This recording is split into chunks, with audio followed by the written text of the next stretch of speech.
All right. All right, a little pre-show with everybody out there. We're going to go ahead and broadcast this live tonight on YouTube as well. And considering what just went down at YouTube today, we'll be talking about that here in just a bit. Very interesting. So anyway, just when you thought, welcome everybody out there. Hello. We'll be going live here in about 2 minutes. Just when you thought our community was calming down, maybe getting, a little stagnant, a little boring, things managed to ratchet up over the last week, and we have so many different things happening at the same time. We have the FAA releasing audio. 2 UFO sightings. We have the Atacama mummy DNA results that appear to be flawed, and that peer-reviewed paper, and Dr. Stephen Greer heating up on that side. We have To the Stars Media, To the Stars Academy, I'm sorry, and the controversy behind the name of this Pentagon program, whether it's aviation or aerospace. And as it turns out, it's aerospace, or it's aviation. It's not aerospace. Stephen Greer heated up today. What is your A-tip? Not quite an A-tip. That's funny. I just love Twitter. Right? And then we have what went down on Coast to Coast AM this weekend, and I was right in the middle of that with our guest Emery Smith and what happened there. And I've got some other news on some other stuff today that involved the Pentagon with a friend of mine. I just got off the phone, and this is going to be breaking news in about 2 days. Again, going back to A-Tip and Luis Elizondo, and I'm going to talk about that in just a second. So crazy stuff all at the same time, and I don't know what to make of any of it. And half of this stuff, whichever way all of this plays out, we have a great result. We can't lose. Right? Yeah, exciting. What do I mean by that? I want to talk to you about it in a few minutes. We're going live here in 10 seconds. Enjoy the show tonight, everybody. Emery Smith is back. He's here to talk about what happened with me on Coast to Coast on Saturday night. Here we go.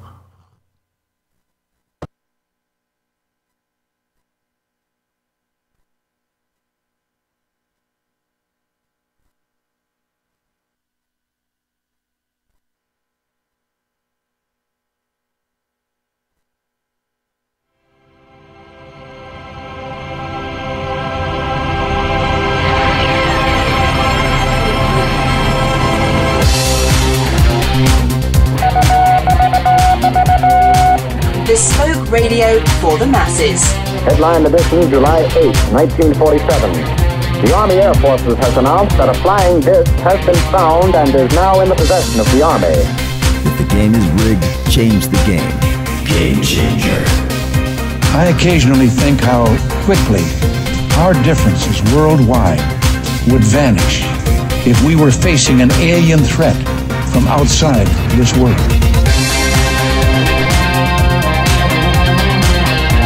This is Fade to Black with your host, Jimmy Church, on the Game Changer Radio Network and KGRA, the Global Radio Alliance.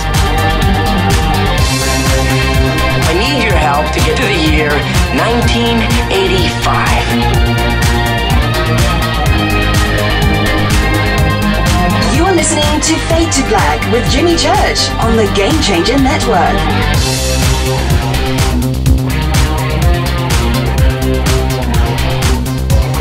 Good evening, Fade to Black. Bespoke radio for the masses. Yeah, man. Today's Tuesday, April 3rd, 2018. 93 days into the new year, just 272 days left. We are live from a bunker somewhere in downtown Burbank, California. And I would like to welcome everybody listening all around the world, all across the United States. Hither and thither, to and fro, back and forth, up and down, east and west, north and south, far and near. This is Fade to Black. I'm your host, Jimmy Church. What is cracking, everybody? How you doing? Great night ahead of us. For KJCR, the Game Changer Network, and KGRA, the Planet, let's rock this thing. Tonight, we have very special guest, Emery Smith is back. Emery Smith is here to talk about his Coast to Coast AM show with me this past Saturday. Were those voices the NSA? Don't know. What was the interference? It went on throughout the show. The good thing is, the great thing on this is that I don't know what Emery heard. Okay? And I know that he heard things because I heard things, but we haven't talked about it. So for you, the treat is this. You get to hear Emery and I talk about it together first hand tonight. So you get to hear that discussion. I told Emery I don't want to know. Let's save everything for the show. And because I think it's a very interesting conversation. And the other part of it, what is really great, and I know this seems strange, but what went down on Coast on Saturday night was a gift. It was a gift for all of us because you guys got to experience what we've been on about, what we talk about, the interference and the thing, and and you got to hear it. I still don't have an explanation for any of it, but you got to hear it. Some of you heard it, some of you did not, and that is even crazier to me. All right, so there you go. So that's what we're going to do tonight, and this is a rare show. It's a rare show to have something like this go together. And there's a lot of other things going on at the same time. That is a revolving not only around this show, but you, the audience, and Emery Smith, and other things that are playing out right now. These are crazy, crazy days, and I think it's excellent. So I'm going to talk about all of that in just a second. Tomorrow night here, Sonia Grace is joining the show for the first time. I cannot believe it's the first time that Sonia Grace is going to be with us. She's one of the best, and so she's going to be with us tomorrow night. Very anxious to introduce her to all of you.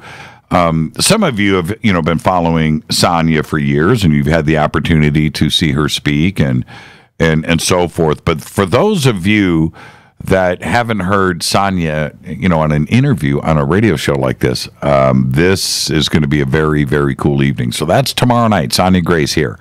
Thursday night, another Fader night with John Rappaport and his No More Fake Newsroom Live. I am going to ask John, and I don't do this on Thursdays when he's on the show. It's his segment, and I really enjoy being surprised like the rest of you on what he's going to be talking about. But Dr. Stephen Greer, in his interview that he did on the Carol Rosin show, Carol's great, that's all cool, but he dropped Rappaport's name. Oh, yeah, and referenced his article on To the Stars Academy and Tom DeLonge. And I'm like, what is that all about, right? I didn't know that Rappaport would have been on Greer's radar. I'm not sure that Rappaport knows who Greer is. So there you go. I'm going to talk to John about that and get his comments, and I want to know what he has to say. So we'll do that on Thursday night as well. Now, what is going on with the rest of the week? Friday, I'm over at Coast, open lines all night. My guest for the first hour is Richard Dolan. And again, with everything that is going on right now, there's one guy that I need to talk to. The one guy that levels the playing field and gets me back on the ground, and it's Richard Dolan for all of us. So that will be Friday night. Saturday night, I'm taking the night off. Is that okay with everybody? Can I do that? Can I take a day off? Yeah, I'm going to take Saturday off. All right, so there you go. All right, so that's the week here on the show. Follow us on Twitter at JChurchRadio, Facebook, YouTube. You know what to do. Everything is over. You can follow, like, and subscribe at jimmychurchradio.com. At JChurchRadio is Twitter. The sandbox is hashtag F2B. Any questions or comments during the show tonight? Hashtag F2BQ. You can also email Jimmy at jimmychurchradio.com. All right. Breaking news right before the show tonight. It was about 3 hours ago. There was a shooting up at YouTube headquarters. 4 people wounded, and the suspected shooter, a woman, they're saying suspected, but a woman, was found dead on the campus up there in San Bruno, California, right in the heart of Silicon Valley, of an apparent self-inflicted gunshot wound. We still don't have her identity as of 7 p.m. I will defer to Twitter. If anybody gets that during the show tonight, Rita will certainly hit me up here in the studio, but you can do it in Twitter and let me know. 3 people were transported to the San Francisco General Hospital. 36-year-old man, critical condition. I'm assuming the shooter's boyfriend. A 32-year-old boyfriend, husband, we don't know yet. A 32-year-old woman in serious condition, and a 27-year-old woman in fair condition. I got a couple of different reports. They're conflicting that the 2 women were shot outside of the campus at an adjoining business. That's interesting. So we'll get to see what that's about. And then apparently the boyfriend was shot in the cafeteria there. So again, the news is sketchy. The shooter was believed to be a white woman wearing a headscarf. Some are saying that her face was covered, wearing a dark top. And then she shot her boyfriend before killing herself. That's the latest. So I'm a little bit confused. I thought originally that the 4 people injured were all inside of YouTube.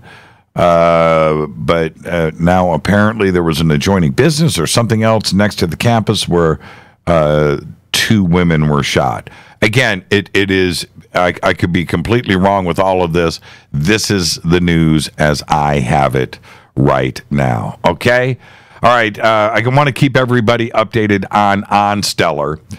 You can register over at OnStellar and get your screen name. Just use the promo code Jimmy. That's fine. You can go now. This is what's cracking. In about 3 weeks, we are going to go into a testing phase. Very excited about this, and we're going to send out a survey to all of the registered users. I keep saying we. It's OnStellar. You know, I don't own anything. I'm just a guy. That is excited about OnStellar. But anyway, I do know this. I'm privy to the inside information. It's going to be a survey and a questionnaire that's going to be sent out to all the registered users. And that's going to go out, and, you know, things that you want to see on the website, things that you expect to see on a social media platform like this. And then we should be ready to go in about 3 weeks, maybe 4 at that. I'm week 4, and testing's going to happen.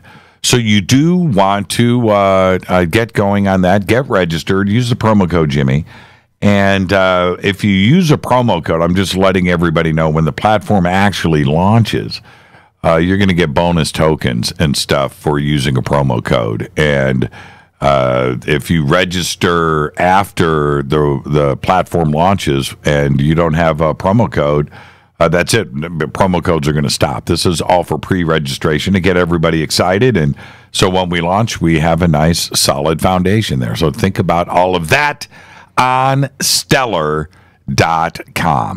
Okay? All right. Where am I at? Our next event is going to be June 1st through the 4th, 2018. Contact in the Desert, Indian Wells, Palm Springs, California.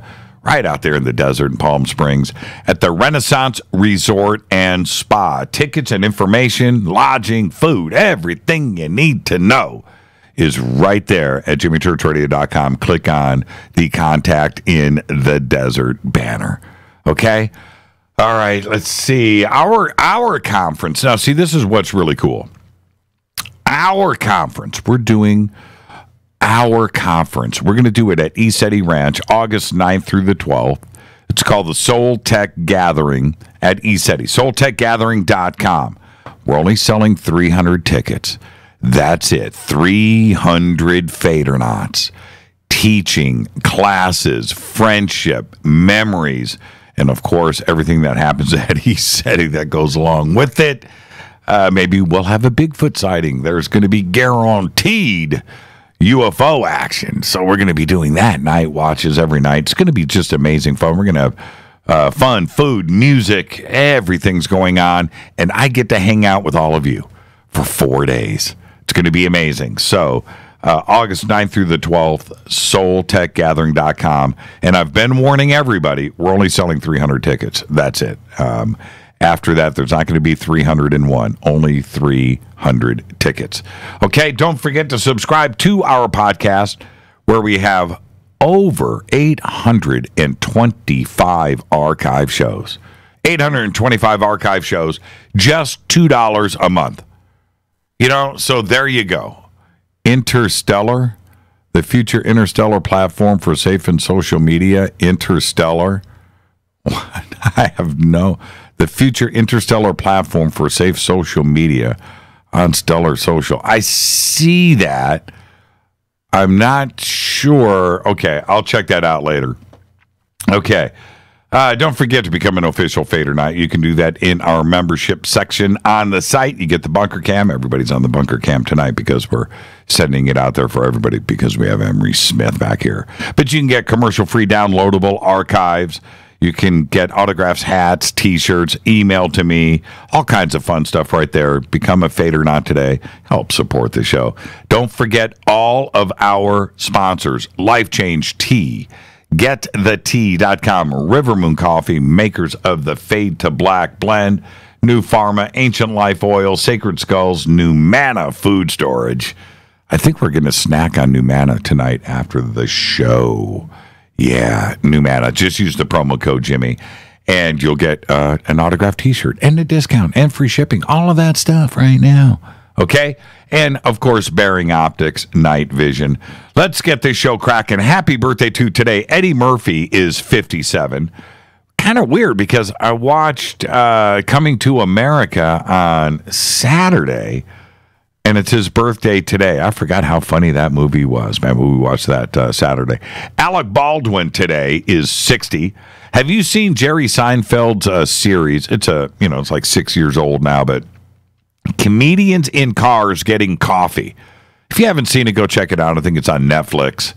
But there's a pretty good episode with Alec Baldwin. It's pretty funny. And, of course, we can't forget his stunning performance in Glengarry Glen Ross. Our dead guy's birthday today is Marlon Brando, 1924-2004.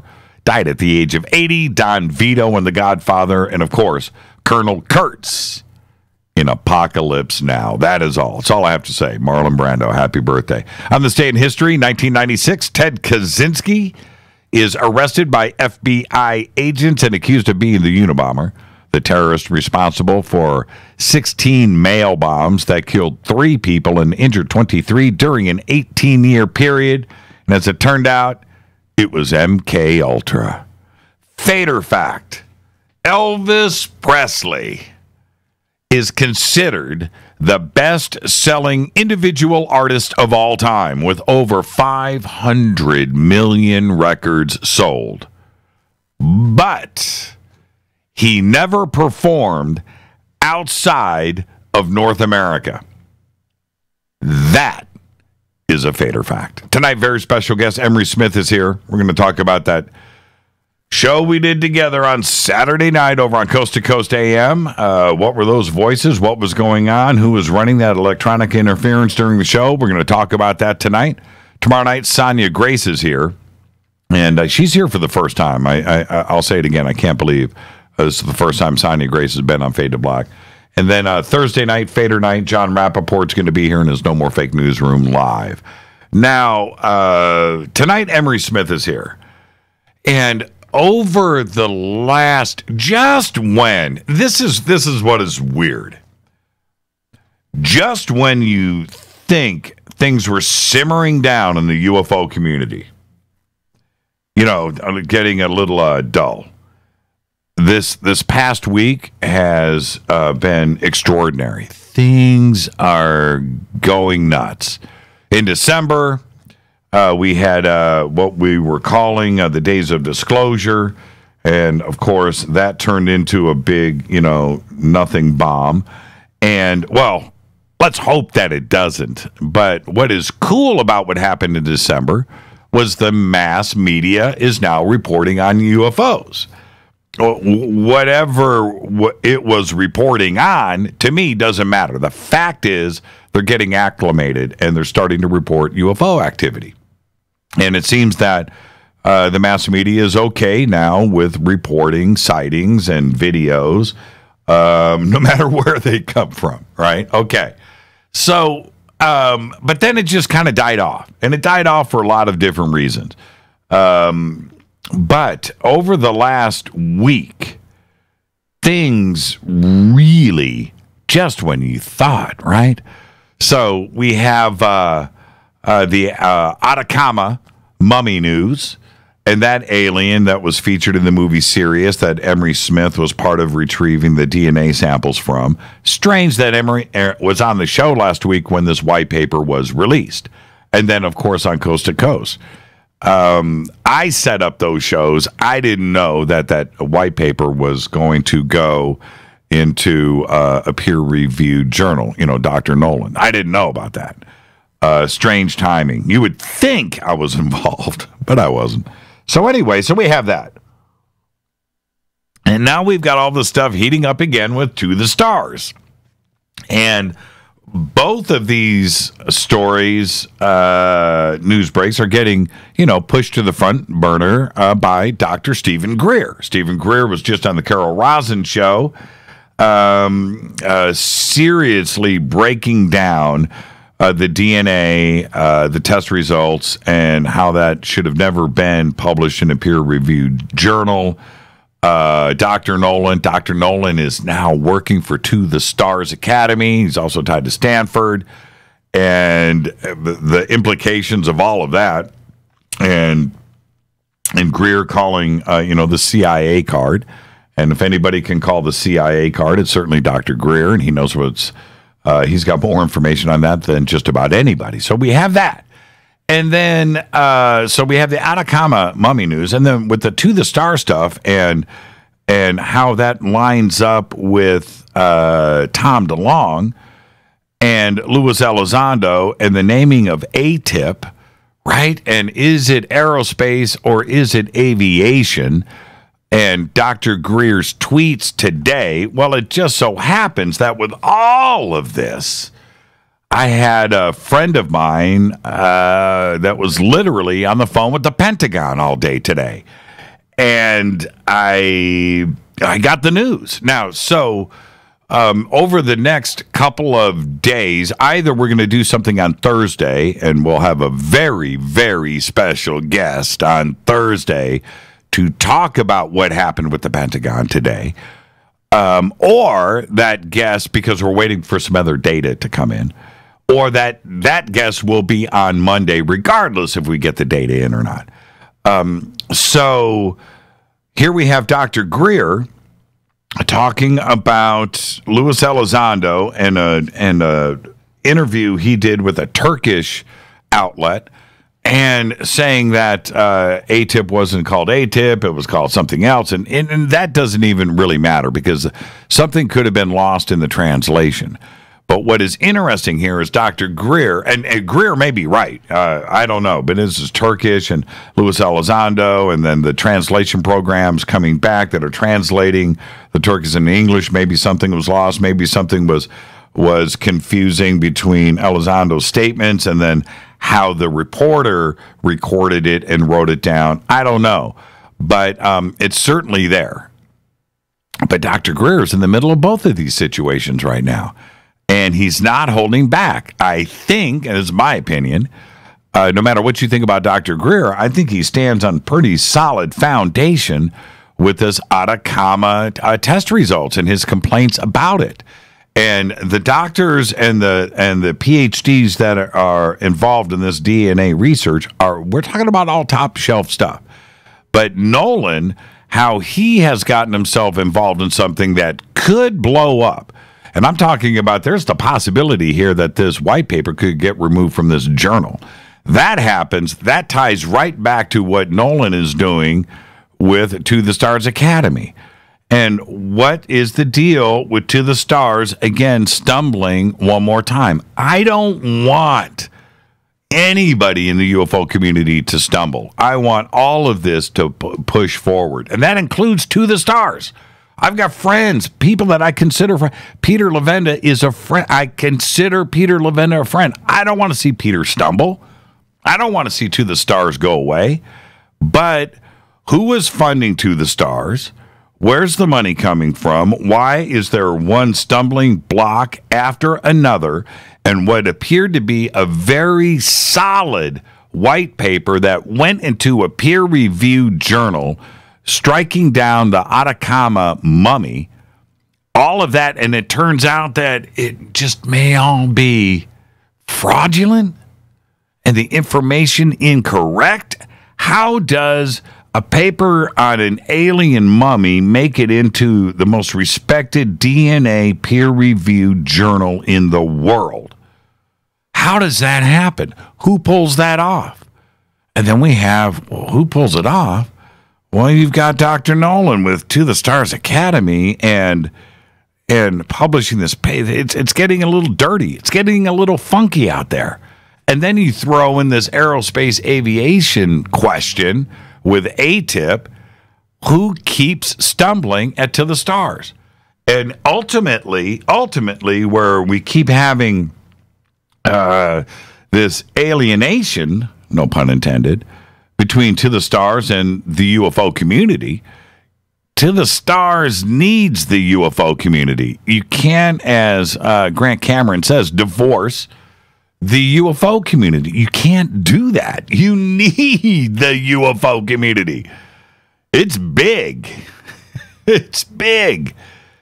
Something is amiss. And all of this is going on at the same time. Now, this special guest that I'm talking about will either be here Thursday or it's going to be here Monday. Either way, we are on it. We're going to discuss all of this, and we're going to get to the bottom of everything. I want to remind everybody, I am not a journalist. It's not what I do. I'm a show host, but I have friends who are. I have got people out there that I respect that will get the job done and get to the bottom of all of this. And they are excellent at what they do. And you get some of these bloodhounds on your trail, it's not going to end good if you have something to hide. Okay, if everything is cool, fine. But if you're screwing up and you've got something to hide, people are going to figure it out. And it's what they do. Trust me on this. But this is my point.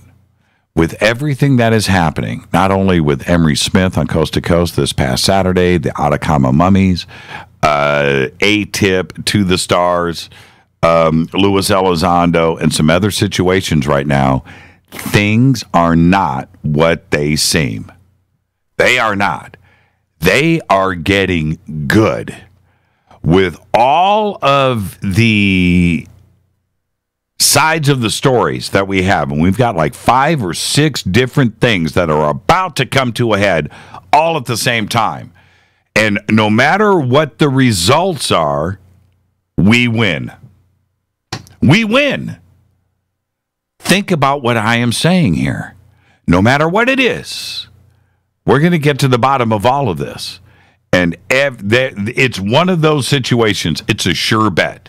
No matter what happens, it's like the craziest thing ever. So between Thursday and Monday's show, big stuff going on. Who we have on this show next week, it's going to be electrifying what is happening right now. So big things are happening, and I'm so happy that not only what Fade to Black is able to do, what I am able to do after the last couple of years of all of this upheaval and things, and it was just happening so fast on all fronts, that we are able to present everything out there to all of you. And just when I thought that there was the possibility of getting discouraged, it's about to all get fixed. It's a win-win. No matter what, each one of these results, everything that I just painted for you right now, all of it, no matter how it plays out, it's going to be exciting, and we win. All right, this is Fade to Black. I'm your host, Jimmy Church. Tonight, Emery Smith is here. Tomorrow night, Sonia Grace. And then, oh, really? Thank you, Rita. I'm going to get that up right after the break. Thursday night is Fader night. We may have a special guest, but John Rappaport is also going to be here.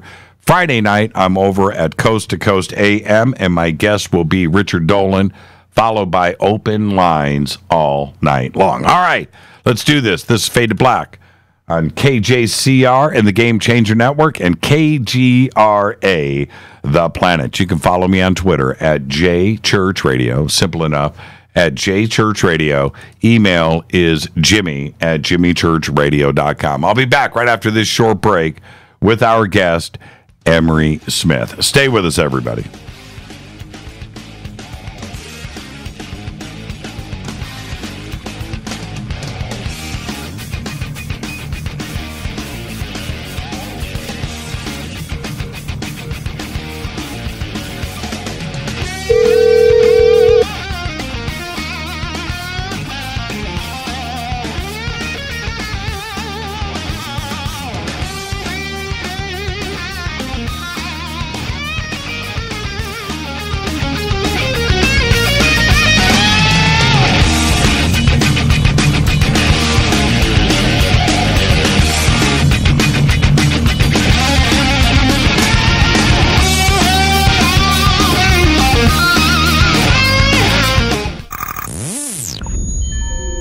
You're listening to Jimmy Church, Fade to Black. Fade to Black will now pause for alien identification. The station that talks the net. KGRA Radio. When you take the beans from Central America with dashes of Indonesian and African mixed in and then roast it to the dark side of Fade to Black, you create the ultimate brew of fringe. Introducing the Fade to Black blend from Rivermoon Coffee.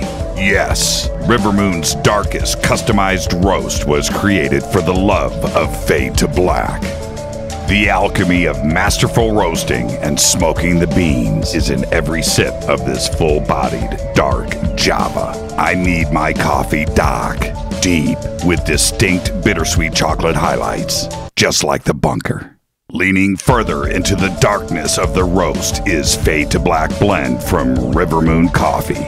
Just click on the banner at jimmychurchradio.com and use the promo code F2BBLEND for 15% off of your order today. Go Beckley Teppy.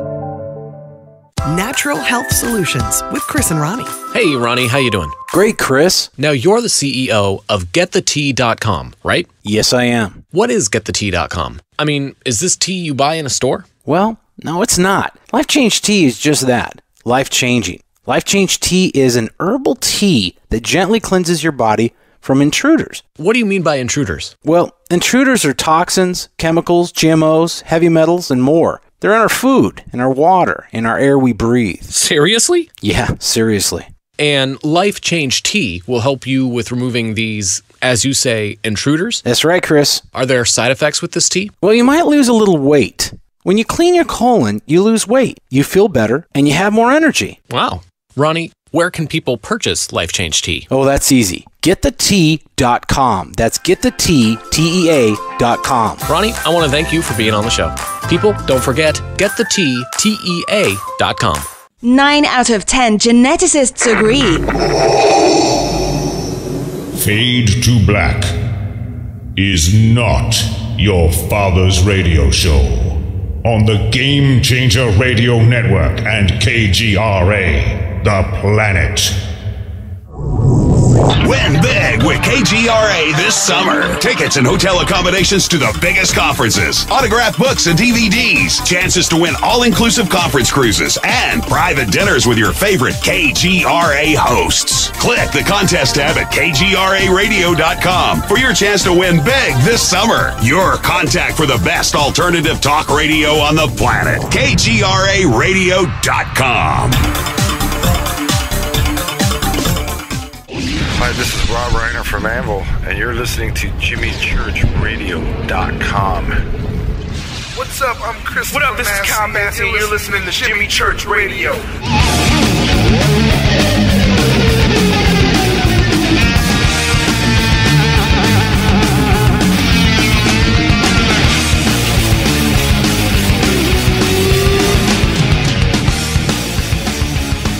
All right, welcome back. Fade to Black. I'm your host, Jimmy Church.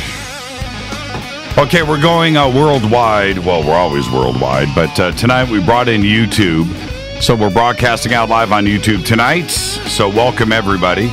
Hello to everybody in the chat rooms. And, of course, Twitter. You can follow me on Twitter at JChurchRadio.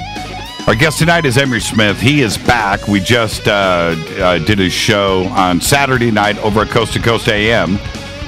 And it was this past Saturday, and there were some voices that were breaking in on the show. So we're going to discuss that tonight. What and who were they? Tomorrow night, Sonia Grace is with us for the first time. Thursday night, John Rappaport is here. We may have a special guest on Thursday night. Friday, I'm back over at Coast, and my guest is Richard Dolan. Tonight, very special event with Emery Smith. And we did this show on Coast to Coast AM this past Saturday. And there were many voices and interference that went on during the broadcast that were heard by about half of the worldwide audience. And the other half heard nothing. So who was doing it and why? Well, tonight, Emery is back on Fade to Black for this very special broadcast to discuss the events of Saturday, March 31st. Through April 1st, and it was not an April Fool's joke, by the way. I didn't even get, last year I did April Fool's Day 2 on Coast, and I think I did it the year before, and I kind of goofed around on April Fool's. This was nothing. I spaced it on it being April 1st this year because it happened after midnight. He was with the U.S. Air Force. He's got a long history of assignments of highly classified, deep black covert operations, and he's been directly involved in autopsying and getting tissue samples on extraterrestrials. Additionally, he has personally witnessed multiple crashed UFOs in possession of the military, and he has studied their composition and operational characteristics. And there are lots of fascinating things for me when it comes to Emory.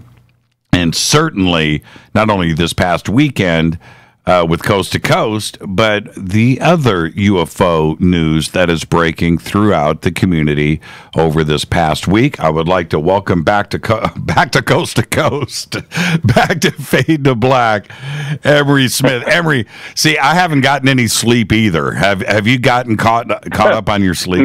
No, sir, not since that night, sir.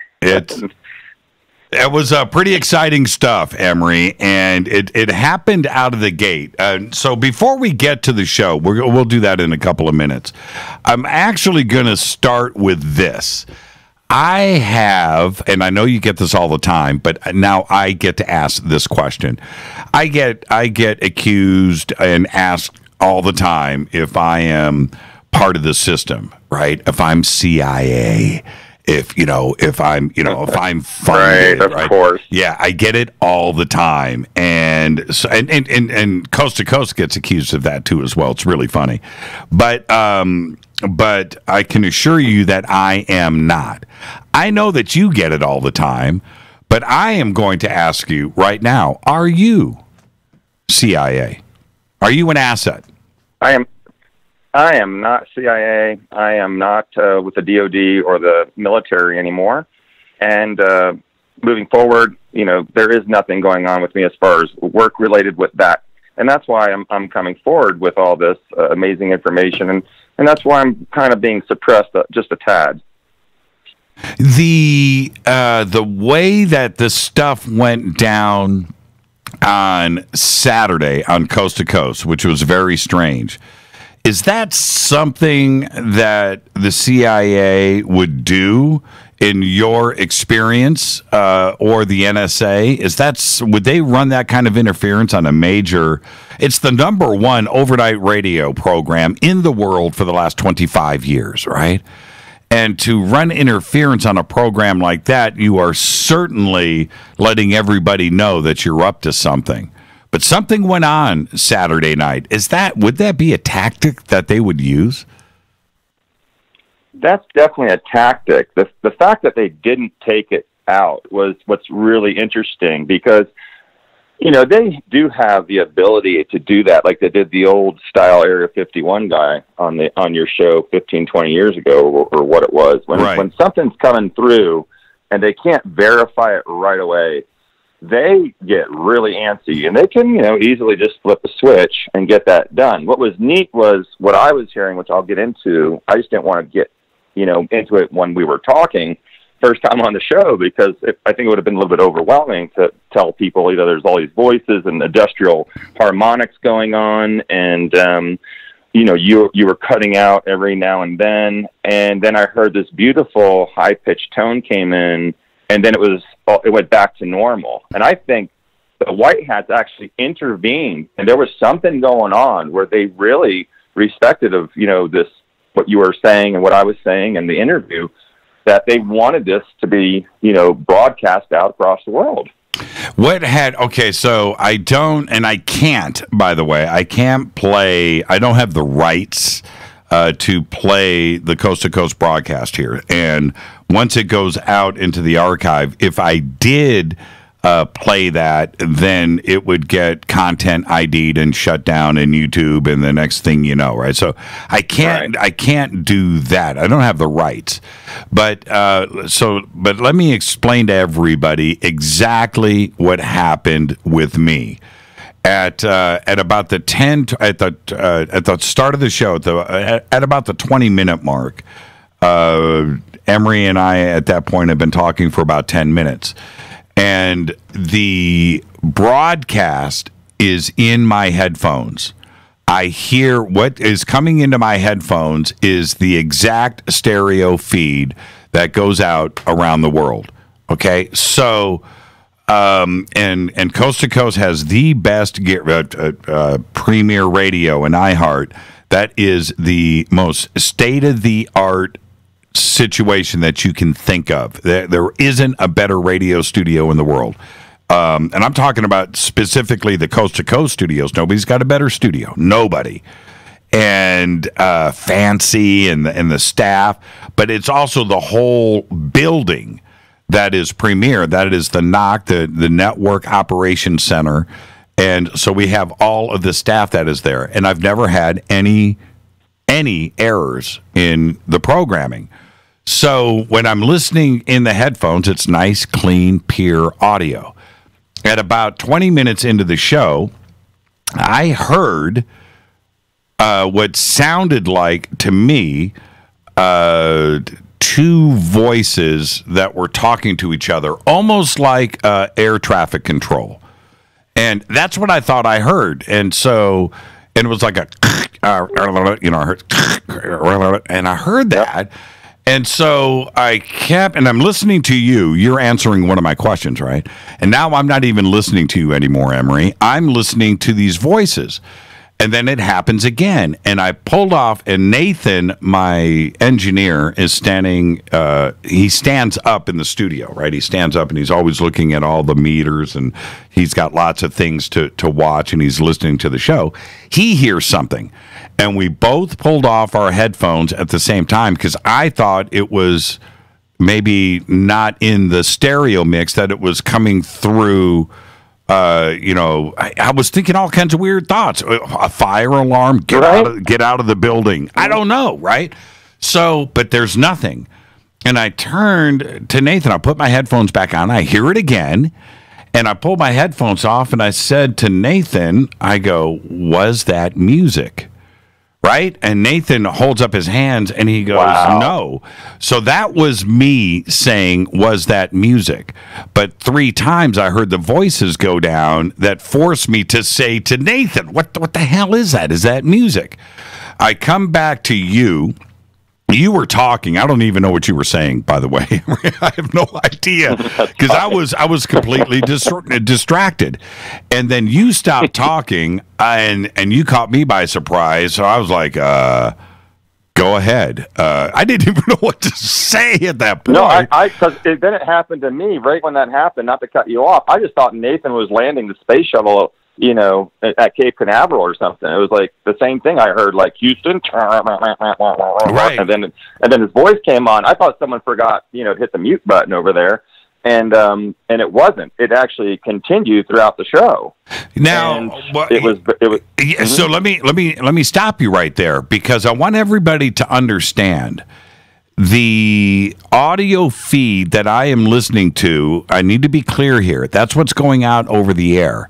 And if I'm hearing it now on my headphones, I was assuming the audience was hearing it and it was going out over the air, right? And when I then announced to everybody, let's take a commercial break. Oh, I came back and said, okay, this is what's going on. I'm getting voices. Right. I'm hearing voices. What are you guys hearing out there? I need to know. I want Twitter. Everybody in Twitter, let me know what you are hearing out there. Let's take a break. When we come back, and we're panicking in the studio. So we break to the commercial break, and you're on hold. I can't talk to Emery, but I turn around to Twitter, and I'm looking at the Twitter feed, and about every other tweet said, I heard voices. And then, and with specific words, too, which was weird. And then, but every other tweet was, I heard nothing. So it seemed to me that somebody was trying to break into somewhere into the Coast to Coast building after our studio, right? Somehow getting into the network feed. And it was happening after, and somehow it was bleeding back into my headphones. So when we went to the network break, and now you are on hold, what did you hear while you were on hold? Yeah, while I was on hold, I heard this horrendous jet engine type screeching, and then I heard people talking like they were discussing things, but it was very professional the way they were talking. So they were having a conversation, and they also sounded like they were panicking, but it was not you guys at all. And then that's when I heard this really loud tone, and then I didn't hear him anymore, and this beautiful, like, jingle, like a harmonic, like a beautiful jingle, and then it went away, and then it came back later on the next round. So it looked like there was definitely some sort of infiltration trying to come in. The words, by the way, I couldn't make out, but the first set of words were all English, and then the next set were definitely, I don't know the language, but it definitely seemed very, very foreign. Kind of like, like old Sanskrit type, very fluid harmonic language. And it went from really negative feeling, and of course we were experiencing things where we were here, and I was getting nervous about that part, and of course people were warning me to evacuate because people were getting really scared for my safety, but I knew I was safe, and I didn't feel harm in my heart towards the end. I mean, towards the end I felt very comfortable with it. Yeah, the first couple hours I was on my toes. Let's just say we were really on our toes because it was very nerve-wracking. Because you came back and you were explaining, what had happened, and the same thing we were kind of experiencing, but on a different level, and I think it was actually different, but it definitely happened. No, hands down, it happened. You can't deny it. And I have a lot of people that had written in and told me they did hear very similar things. So it's very compelling to me that there was going to be some sort of interference to stop this show, which I was already warned about 24 hours before by a few of my insiders. But I don't care about people threatening. I don't care about people saying this and that. That's just the norm in my life. But when someone, actually comes and, you can feel it, or you can, you're actually doing something that they're really, trying to affect it. And I also, had a big three sonic booms that came through where I was at that moment, because I had to come into town to do this at another undisclosed location that was, not very secure, to say the least. But so I had a really good signal and everything. And I've never seen, like, where I was in, these windows rattling. And I asked everyone, later on and the next day, did anyone hear this? What was that? And no one had any good excuse of what that could have been. How did you manage to, how many more, I don't know how you managed to keep your concentration, because my concentration was blown all night long. This continued. I was bad. Yeah, and how many? I mean, you heard me. I was nervous. I was fast talking. Look at me now. I'm like kind of more comfortable. I'm in a completely safer zone. It was really nerve-wracking. And I wasn't like completely, feared of this. I was prepared. And when I get prepared for something, yeah, I'm on my game. And, I'm sorry that maybe I sounded a little weird back then, but there's definitely something happening. And, of course, with all the warnings we got the 24 hours before, it kind of was starting to add up. I'm like, well, what are they really going to do? Are they really going to, like, take out coast to coast? Like, that's never been done. Right. I mean, I've had a couple of assassination attempts, but they've completely unsuccessful. So I was kind of concerned for both of us and what was going on over there, especially with, I know you guys have your own security and things going on over there that you guys are trying to track this down as well. Yeah, absolutely. And the other fascinating thing, because I was watching Twitter, and once everybody was put on notice about this and everybody was listening, they were making comments that there were voices at the beginning of each commercial and some of the bumper music. And I've got very, very specific words that people were repeating over and over again. Not the words were getting repeated over, the comments were saying the same things. Right. And I have to say, again, I didn't hear anything that was obvious. What I was hearing was during the music. It was during our conversations together. That's where I was hearing this thing, and it sounded to me, and I heard it probably 4-hour show, a couple of times each thing, probably 8 times, where I heard in the background a very audible radio type of communication. Like exactly. Like, what the hell? And it was. I did notice there were a couple of people that said, "Hey, church, man, your question seemed a little disjointed." And I'm thinking, well, what do you think? I wasn't even listening to Emery anymore, man. I wasn't even there. I was trying to. The behind the scenes people don't really know all the things that are going on while we're doing this, and it is nerve-wracking. It's stressful. You did really well. Yeah, it was stressful, and I can't believe you did the full 4 hours, and at the end of that, I got home with Tarita after that, and I woke her up, and she goes, "How'd the show go?" And I go, "Man, that was the strangest thing." I was like, I don't know. I don't know. I don't know what was going on. And the fascinating thing, Emery, is that people hear you talk about, threats, or they hear me talk about things that are going on, and they hear, other guests talk about these things. But that's the brilliant part of what happened on Coast to Coast. Finally, the audience got to hear on such a grand scale what actually goes on in our community. We are not joking about this. This stuff is real. And I think and believe, just because of all the responses I've been getting, thousands and thousands and thousands that came in, everyone did hear something or heard a little bit different, but they all, like you said, it was very similar, which made me really believe that this was definitely going on. And when it started to end towards the end, when they discombobulated us, by the way, and that's what they did. And I know they were using very high-powered, different types of techniques to do this. And I did hear it about 8 times too. This conversation back and forth, like airline pilots talking, this little garble.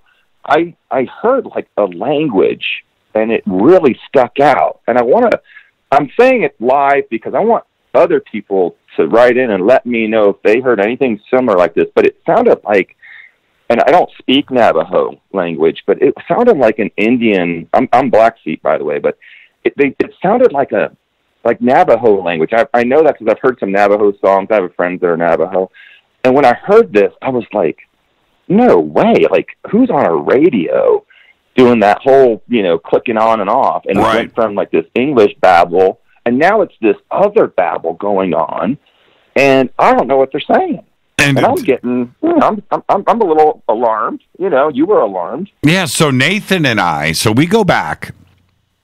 We did this a couple of times, and we went back and during the breaks, went back and listened to the audio, and there was nothing there.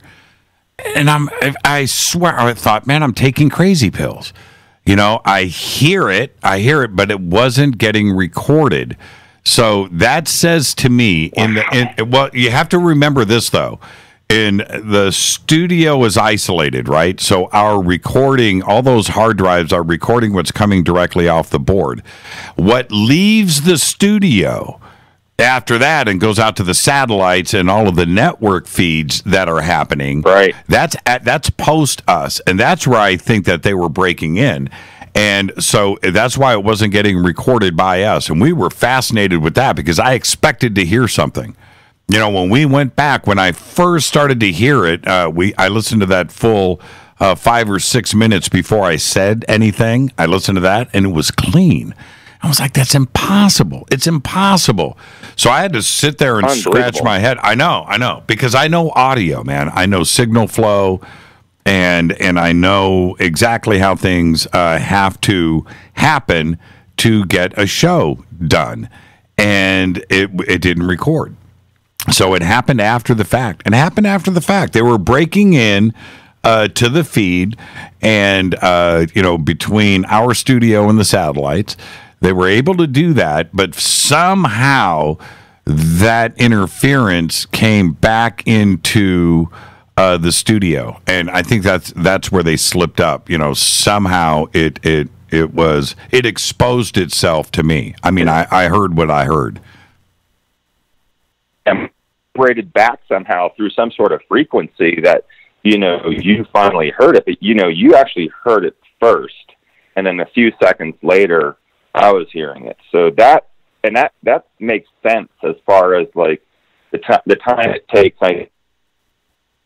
signals to come up and back down. And I'm not an expert at that, but I do know about the satellite hacking and how they do that specifically. So I believe what you said is true about the satellite, that they intercepted that signal from somewhere else, and they tried to do something.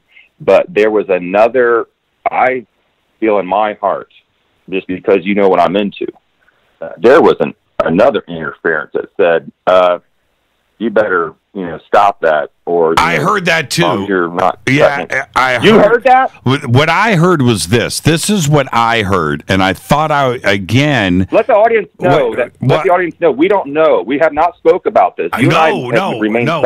We've remained silent. Emery and I have not discussed any of this. But I thought I heard stop him. And so I was like, what? That was, and you're talking, right? And I hear this, and I turn around to Twitter, and I see in Twitter, I just heard stop him. And at that point, I couldn't even think anymore. I just couldn't think. That's exactly what they said. Wow. Yeah, that's what I heard. Yeah. It was, and the fact that I want everybody to really understand technically what I'm talking about. If it would have been coming in on Emery's phone, then it would come into our feed and it would broadcast out. That did not happen. If we were playing it back from the studio on the inside, we would hear it. It would get recorded and it would go out. That's not what was going on here. You know, it was somewhere else. And when I saw somebody say in Twitter, they go, I just heard stop him. I was like, oh, man, okay, I'm not crazy. This is actually happening. But I clearly heard stop him. And it was something like there was a response to that. It was stop him and then play something or play music or play something. And that's... I didn't see that go up in Twitter, but that's what I thought that I heard. Stop him. Okay, play music. You know, something like that. And again, I want everybody to understand, this was going on when you were speaking, so I couldn't, clearly pick everything out. Wow, you just blew me away, because that's what I was referring to, this harmonics song that played after they said stop him. There was this pause, and then I heard that beautiful well, first I heard the crazy industrial music, and then right after that I heard this beautiful harmonics, and then it stopped. So that what you just said completely correlates with what I heard on my phone. Right. I'm getting this out in Twitter here. Stop him is what I heard. Somebody was asking, was it stop Emery or stop the interference? And I just put this out there, stop him. And that's it was a crazy thing. I've got to take a break right here, Emery. When we come back, let's continue the conversation. Lots to talk about, and there's all the other news and chatter in our UFO community that's going down. And somehow, Emery, no fault of your own, but you've seemed to get yourself planted in the middle of a few different conversations that are going on right now. And we'll talk about all of that with our guest tonight, Emery Smith. I'm your host, Jimmy Church. This is Fade to Black. Follow me on Twitter at JChurchRadio. You can follow Emery at Emery Smith 33. It's right there in Twitter. On KJCR, the Game Changer Network, and KGRA, the Planet. It's Fade to Black. We'll be right back. Stay with us.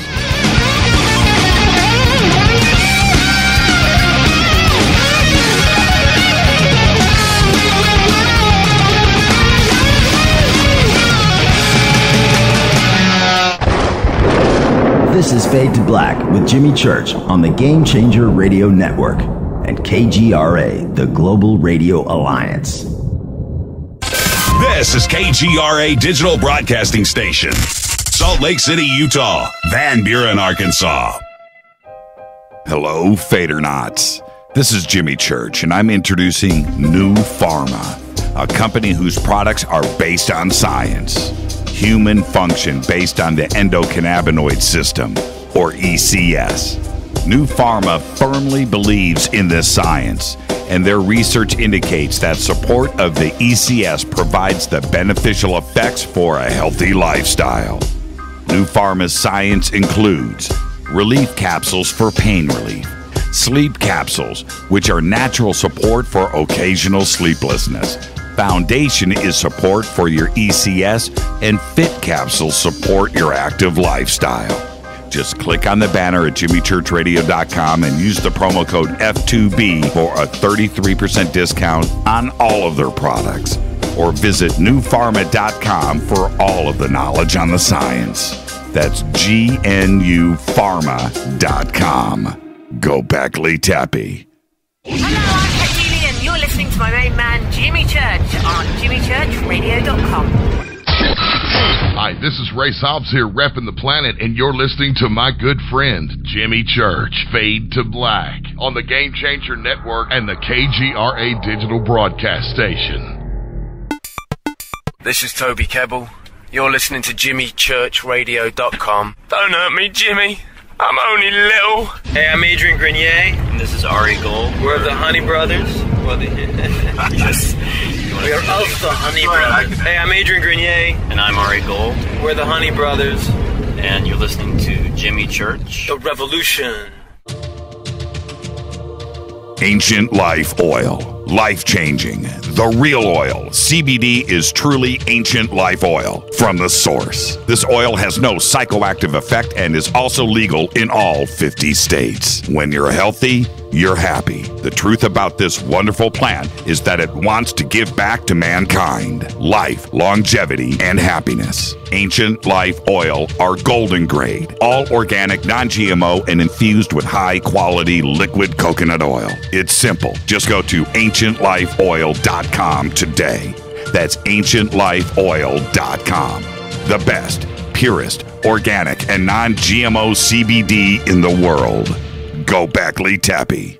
The statements made regarding these products have not been evaluated by the Food and Drug Administration. These products are not intended to diagnose, treat, cure, or prevent any disease. Please consult your healthcare professional about potential interactions or other possible complications before using any product. This is Micah Hanks of the Gralien Report, and you're listening to Jimmy Church on Fade to Black, across the globe on the Game Changer Radio Network and the one and only KGRA Radio, The Planet.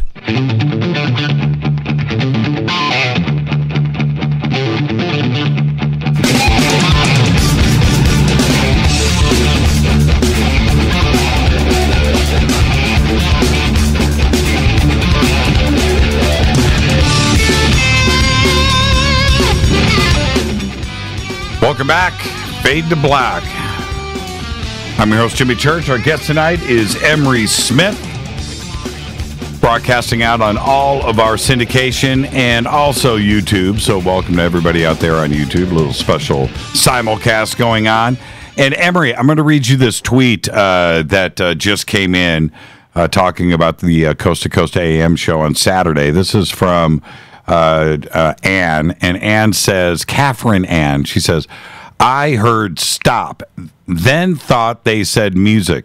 It's weird that I heard the interference when listening directly via my local AM station, but when I switched to the computer via iHeart, I couldn't hear the interference. Now, isn't that interesting? See, there's yeah. I still don't know what to think about it. If anybody recorded the show via AM radio, and you happen to do that, I would love to get a copy of that. I've heard comments from people out there too as well. On Sirius XM, they heard nothing, and it seems like it was during the AM broadcast, which is then we're dealing with satellites and so forth too as well. Well, so was Sirius. Man, it's bizarre. The whole thing is bizarre. Now, I wanted to go directly at a couple of things that happened simultaneously with everything else between your show on Fade to Black and, of course, Coast to Coast. The Atacama mummy DNA test was published in a peer-reviewed journal and made national news, worldwide news. I find it strange that the Atacama mummy would be important enough to make it into a peer-reviewed DNA journal, but that's one thing. But it got picked up by the national media all around the world. Seems to me that somebody is controlling a PR blitz on another UFO story. There's that part. But what do you, because you're involved, okay, so you're involved. I don't know what comments you can make on it, but what... this is the biggest flood. Yeah, go ahead. Yeah, it is. What can you say? Well, I'm going to ask you directly. If you can answer, you can answer. If you can't, you can't. Should that DNA report on the Atacama mummy have made it into a peer-reviewed journal? I think, yes. And the reason for that is there's a lot more going on that the world doesn't know about with this being. And even though it looks kind of deceptive right now, things that happen that we don't like, accidents and things, there's always another white light at the end of the tunnel, I'll say. And truth always comes out, and that's all everyone has to really, believe in and know. And things will, this will really jumpstart, what's really going on, at these highly credentialed universities and organizations. And if there was a mistake, not to say anyone's incompetent, but to say, well, what did happen? And why don't we, launch another testing of this? And instead of just having one facility do it, why can't we do multiple facilities at the same time, but not, and do it double blinded so no one knows what facilities and where? And, we have to have controls too, when we test these types of specimens. And what that means is, I might want to grow something, improve something in the lab, but, I also have to have a bunch of controls to test it to. And through my experiences, of course, as you guys know, with stem cells and platelet-rich plasma, as a device manufacturer, there is definitely ways to tweak the numbers to say it's more like this or more like that. So if I do 10 samples, and let's say I only got 50% of what I would really like to have, well, I'll just keep testing more samples, because the more controls I use and the more samples, I can kind of pick out, instead of just picking it from 10 samples and saying, well, 80% of this is extraterrestrial and the other 20% is human. Well, let me just run 1,500 more and then pick out only the ones that are saying it's this, that, or the other. Now, I'm not saying that's exactly what happened. I'm just saying this can happen in these types of testing facilities and organizations. And that's a good question, for people to ask. And, everyone's been asking me that.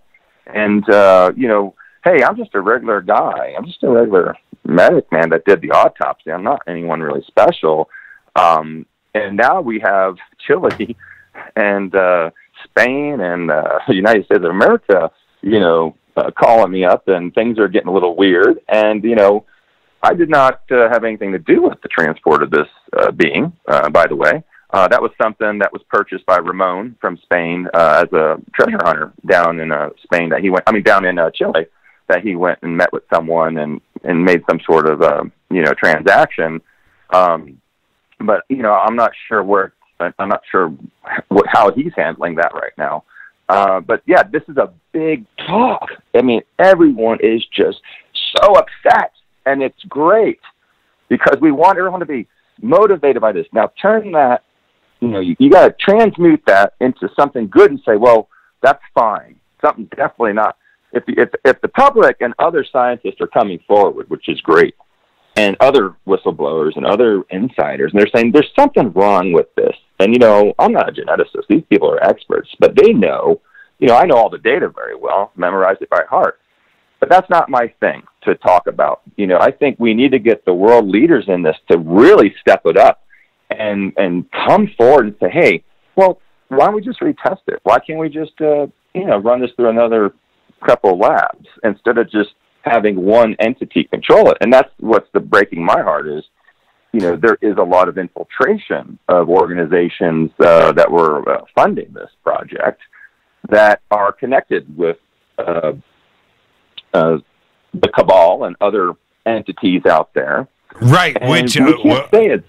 Yeah, so let me jump in. I'm going to rudely interrupt Emery. And there's a point that needs to be made here. I think that you have run very clean without aligning yourself with others out there. And so that's fine. But you do have a relationship, or have had, or continue, I don't know, with Dr. Greer. And when I'm asking you questions about Dr. Greer, I don't want to interfere or get in the middle of anything. But he did say one thing in this interview on the Carol Rosin show, and clearly implicated today via Twitter that there is a CIA connection between To the Stars, Dr. Nolan, and Atacama. And that it is a CIA influence here that's pushing this out into the media for both To the Stars, Nolan, and Atacama. And I do see the evidence that he is presenting here that mysteriously Nolan has got himself injected into two different situations here: Atacama to the stars, and the CIA being behind all of this. And certainly, if somebody has information on the CIA, I gotta defer things to Greer because he seems to have been involved at the very highest levels for a long time. Do we have a situation now? And I know that you have your relationship with Dr. Nolan too, as well. Is there something going on here? Well, of course, there's something always going on. Like, we have to be more specific, and I will agree with Steve and with Gary and with everyone else that's going what's happening. Because I came in on this at the groundbreaking level in 2010, and I have enough documentation here to bring out eventually. If things don't go, south. I mean, if they don't go north and then they go south and things, and I'm not the only person. And, and Steve, also has a lot of this documentation that only we have, and we know what's going on, and we understand that there's pressures put on, facilities and scientists, willingly or maybe unwillingly to, report certain things or do certain things. And it's kind of common sense. We all kind of look at this and say, wow, you mean all this, and first it was, 81, actually it was 81, that was 91, and I can prove all that. And then they have, now it's, you understand it keeps changing, and they have to keep changing it because heaven forbid, if we prove that these little guys exist, everyone's going to want to know how they got here, and then there goes gas, coal, and oil. But before I even say that, that's the old school thinking. The genetic DNA on this guy is very important for other projects and for longevity and for creating different cures and also creating bad things. And one of the things that I can you hear me? Yeah, I'm listening. Yes. Are you there? Yes. Oh my goodness, what was that? I did. What was that? Yeah, that I didn't hear. Wow. Yeah. Was that Nathan in the background or what? Unfortunately, I'm in the bunker. I'm underground right now. What did you hear? Oh my. I just heard the guys again doing the back and forth bantering. Wow. Well, obviously this is a great subject, so I'll keep going until something happens. So, but you can hear me, right? Yes, I got you. I got you.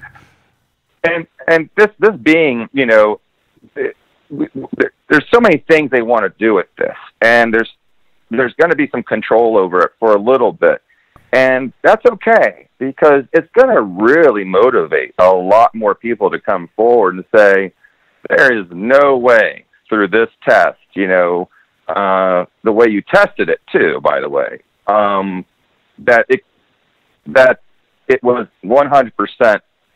What they're saying right now, because there's too many variables too, and so everyone else knows there's so many variables involved with this.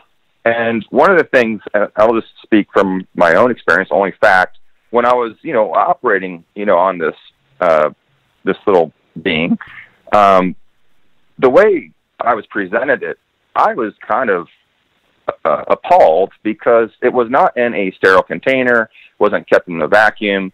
It was just in a very small, Tupperware box, shrouded in 4x4s and cotton. And I was thinking to myself, wow, how many people have handled this poor guy, in the past however many years, because, DNA is everywhere. It just falls off you. And, Gary Nolan did an excellent job of, purifying all that and curating that to get these accurate sample numbers, and who knows, what happened after that. But it's a very difficult process.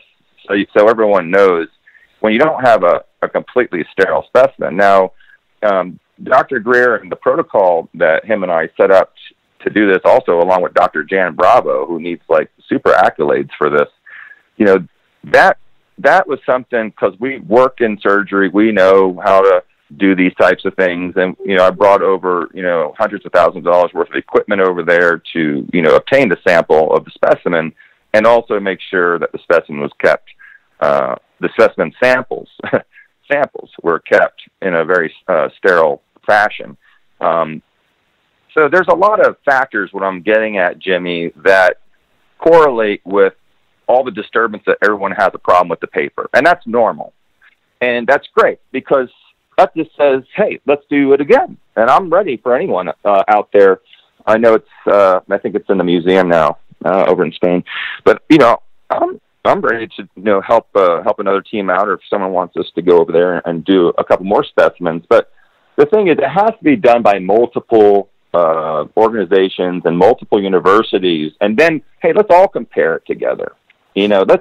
Why is yours different than mine and mine and mine and mine?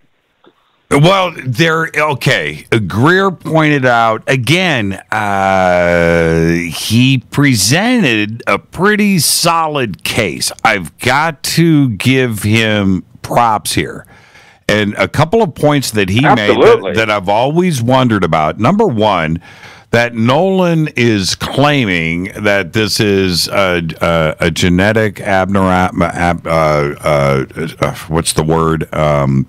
A genetic mutation that happened in the womb that caused the fetus to age from a normal fetus to 8 years old in the womb, but yet it's only 5 inches long, to come out fully developed and ready to go. How can anybody take him seriously with saying something like that? Because I think in medical circles you would say, I agree. I agree with that statement as a medical professional. I also will agree that there are species out there that are born, fully boned and stuff. They usually come out of an egg, however. But we won't get into that right now.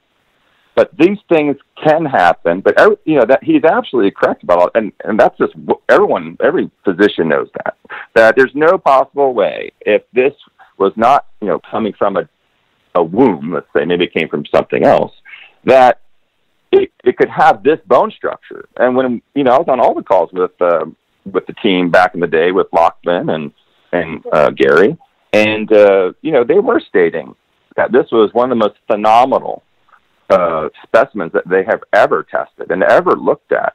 And I remember Lockman saying that this is, an 8-year-old, a 13 centimeter being that's 8 years old. Now, you just mentioned X-rays. You cannot make that up. You just mentioned Dr. Lockman, and so before we continue, who was Dr. Lockman? Greer states that Lockman is the most premier DNA researcher on the planet. Lockman. He is. He's the leading bone pediatric specialist of the planet at that time, and I haven't followed up on him recently. Great, amazing, intelligent person. I mean, this is the guy who wrote the book on it. So, I mean, we picked the right people to do the testing. However, over time, sometimes things change and people change, and they have to go back and reiterate maybe they meant something else.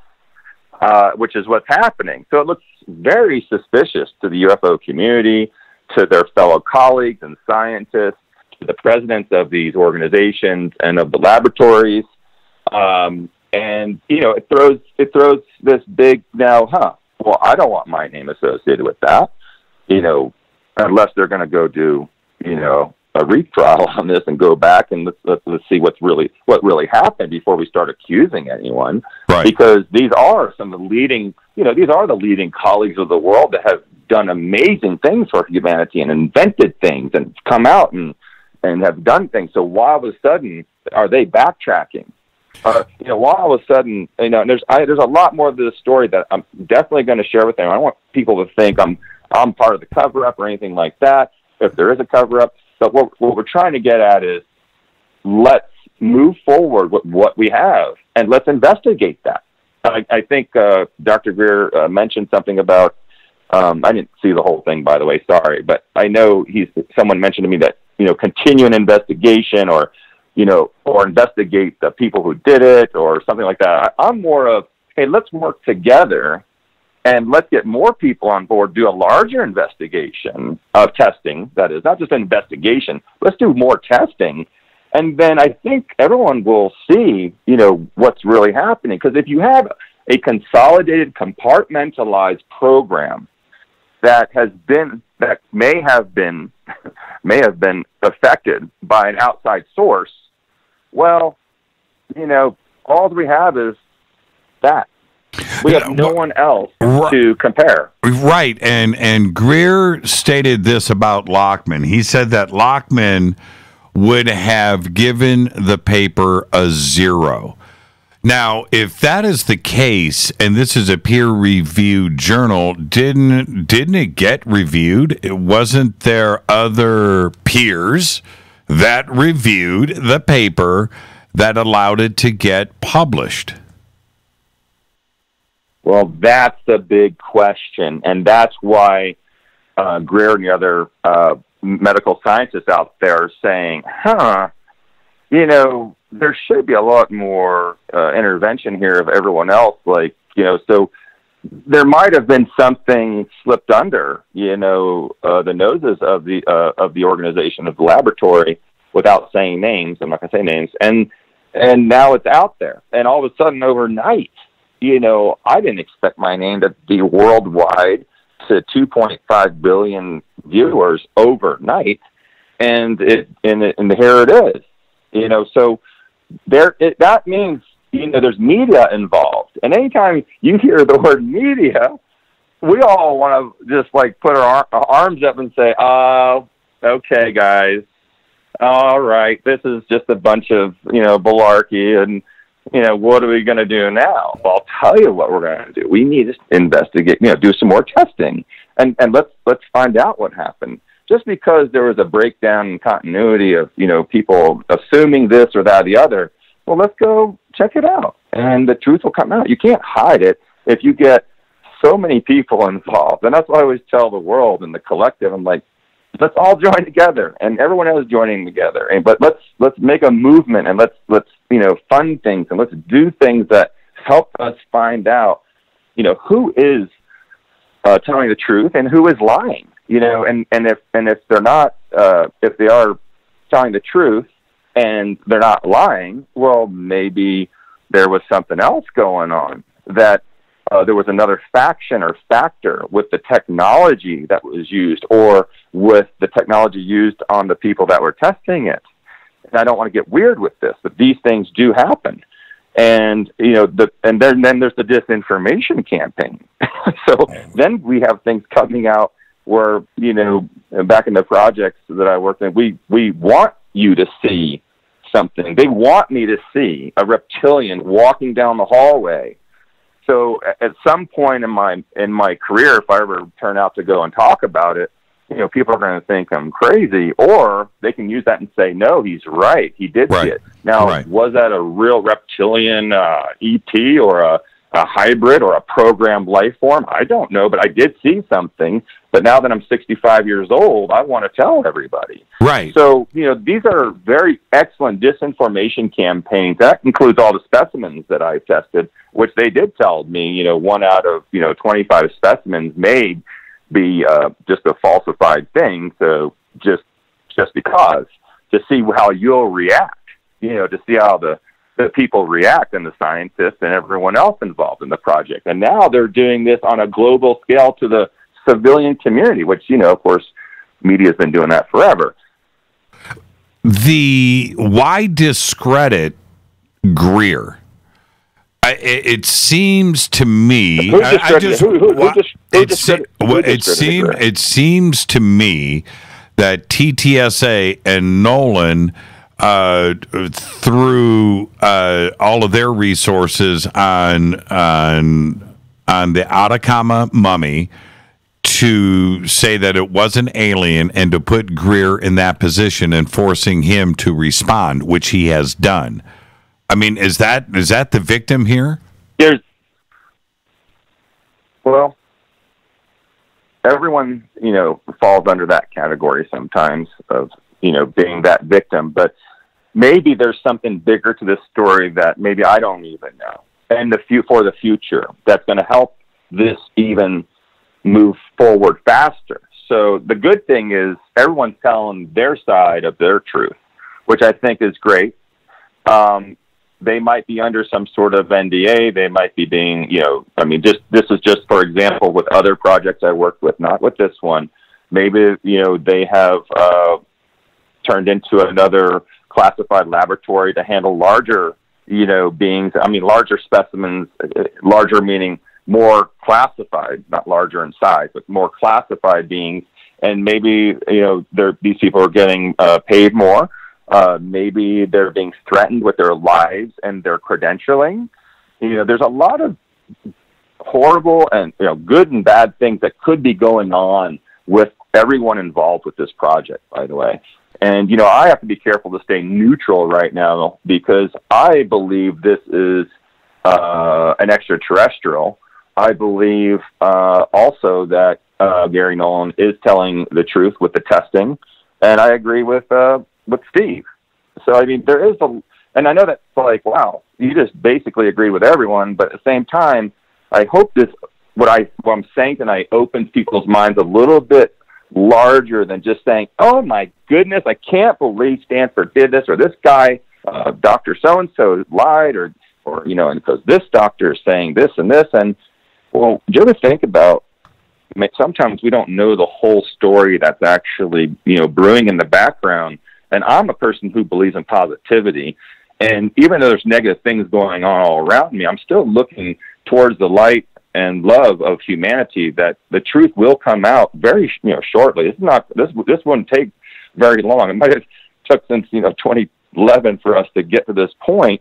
But look what it did. It opened up so many people that never, ever worked on extraterrestrials before, or beings of, unknown origin. And now we have this, we have it out in the open. We have the universities talking about it. Now it's everywhere. They messed up with that. Now, I think that's the greatest thing ever, even though I know it might be like a disinformative campaign. The more that's out there, what happens, Jimmy? Even the bad publicity gets us what? That's right. That's right. Gets us.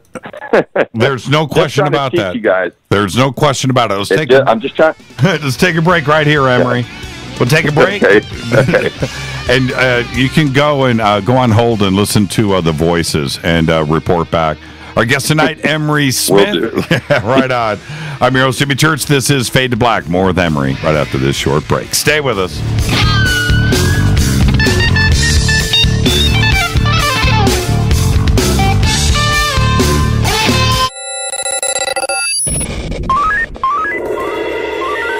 Way out here, we listen to Jimmy Church. You're listening to Fade to Black.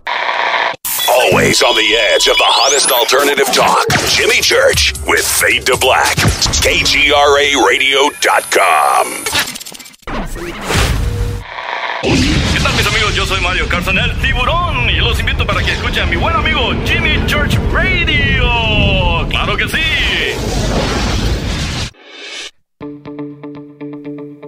Hurricanes, earthquakes, wildfires. This year we've experienced more than our fair share. This is Jimmy Church of Fade to Black. And last month I decided to make sure my family does not have to worry about food should we get caught in a real emergency situation. Introducing Numana, a healthy, storable product that tastes so good that you'll want to eat it every day instead of just during those times of duress. All Numana products have a 25-year shelf life, are MSG and GMO-free, no preservatives, and are made in America. With the Numana pack in your home, you'll be able to sleep at night knowing that you've protected your family. Not only have I tasted and tested, I own it. Now you can too. Just click on the Numana banner on JimmyChurchRadio.com and use the promo code Jimmy when you order. In addition to a discount, we'll send you an autographed Fade to Black t-shirt. Seriously. Go Beckley Tappy. Do you worry a lot? Whether you're a college student, busy professional, parent, or grandparent, ongoing stress and elevated levels of the stress hormone cortisol can rob your memory, your health, and your future. Now you can combat the effects of stress and anxiety while improving your memory and recall at the same time with the dietary supplement Calm and Clever. Studies show that the ingredients in Calm and Clever reduce cortisol by as much as 30% in 1 to 2 weeks. Call 1-800-758-8746 or calmandclever.com.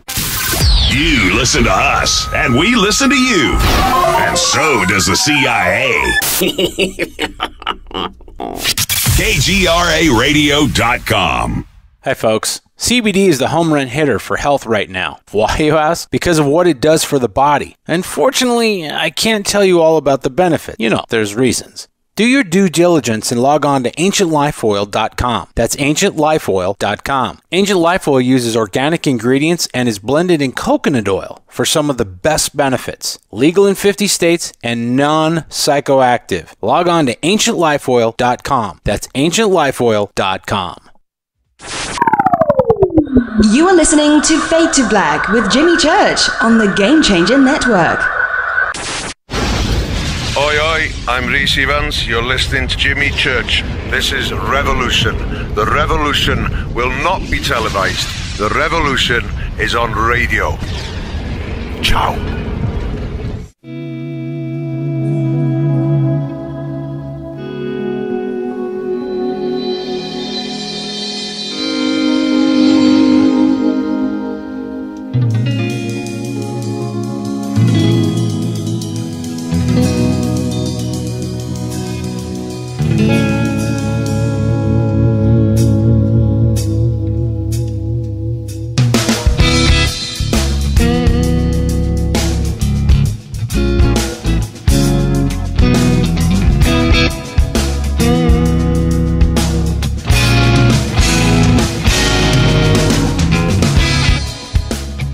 Welcome back. Our guest tonight, Emery Smith, talking about what happened on Coast to Coast with us this past Saturday, as well as all of this other breaking news that's happening, what seems on all fronts of the UFO community. And Emery, somebody just posted about the Atacama, and the DNA results. That this is what Dr. Greer said, that there should be a criminal investigation here. And this post just came up in Twitter and says, Ohio State University just fired someone over fraudulently publishing study results in multiple studies, but they all passed peer review. Is there a possibility here? I'm not saying if you have direct information, maybe you do, but is there the possibility that Nolan may have fudged the numbers? There's always a possibility. There is I can't really comment on that. Okay, let me ask the question a little bit differently. Is there the possibility that he used numbers that were accurate but don't play out through other testing? And the numbers that he used for the published paper would have been different if he got numbers from somewhere else? That's a possibility, yes. If that turns out to be the case, could the paper be pulled from the journal? And I'm sure that has happened in the past. I am not a professional, medical professional of any degree. But is there the possibility of that? And what would happen to Dr. Nolan if that turns out to be the case? Well, it's very grim if that is the case, and some really bad things could happen, and they could definitely pull the paper, and they could also redo this whole thing through other, entities, other organizations and entities, if it went to a really criminal action, where they there was some big, huge criminal investigation, and they would really have to prove that he fudged the numbers. And, that's not something you just read a paper and say, yep, he added these two numbers together wrong, and now we get this. It's a huge investigation. And, that would take a lot of time, and any investigation with this being is going to take forever. I'm hoping that many people get involved if they feel this strong about it and do a really large multi-center study on, the DNA, because that's what's going to prove, what really happened here. Before slapping everyone with criminal, accusations. Yes. Yeah, accusations. Because, of course, I wouldn't want anyone, I want to hope for the best and look towards the light, but it's not always that way in these types of situations. And we don't know, what Dr. Nolan went through and everyone on that paper in Lockman. And, all I can report is, what Dr. Greer and I found early in the early stages, and that this was an extraterrestrial. Now let's talk about first that. Observation. Right. First observation. Let's talk about that. And by the way, everybody, I sound like I'm interrupting Emery. If I didn't interrupt, he would talk for the next 4 hours, and I would just sit here and listen. So we do have a mutual agreement. I'm sorry. I apologize as well. We have a mutual agreement between the two of us. Jimmy, interrupt me and stop me. So that's what you said a few minutes ago, that you believe that this is alien. This is an ET. This is an off-planet situation here. So what makes you say that? Is that because you handled it, you looked at it, or are you saying that based on scientific evidence? I'm basing that on my experience working with these samples of beings and beings of other than Earth origin and beings of unknown origin, which my team at that point did not know about. By the way, had no inclination about my. Well, a little bit of inclination, of course, but they didn't know everything because I wasn't really relieving my NDA from all that stuff until recently. And I think by looking at that, if I was responsible for this testing of the ADA, I did mention this to the team, by the way. I would have sent it out to multiple universities and not told anyone and get various opinions and, put all those results into the most accurate, white paper, and then compare, and then wonder why, if there was any anomalies, that, conflicting, anomalies, to discuss that with the world, and not keep it, such a clandestine thing. And most importantly, not have it controlled by a compartmentalized, known organization that has been known to do, certain things that's tied to this, as we know, with Stanford and other people involved with that, and the CIA, because it just looks bad. Number one, Did that answer it? Yes, it does. It does. And now let's take things, a step further as we start to analyze this. The DNA testing process, especially with old DNA, it can get very, very expensive. This is not. This isn't. What's that DNA testing company that advertises on TV? Right. Yeah, whatever. $100. Send in a swab. This isn't that. This is a very, very expensive process. And if you're going to send it out to multiple labs, now you're talking about that same expense, but times 5, times 4. With Dr. Nolan here, who was paying for his research?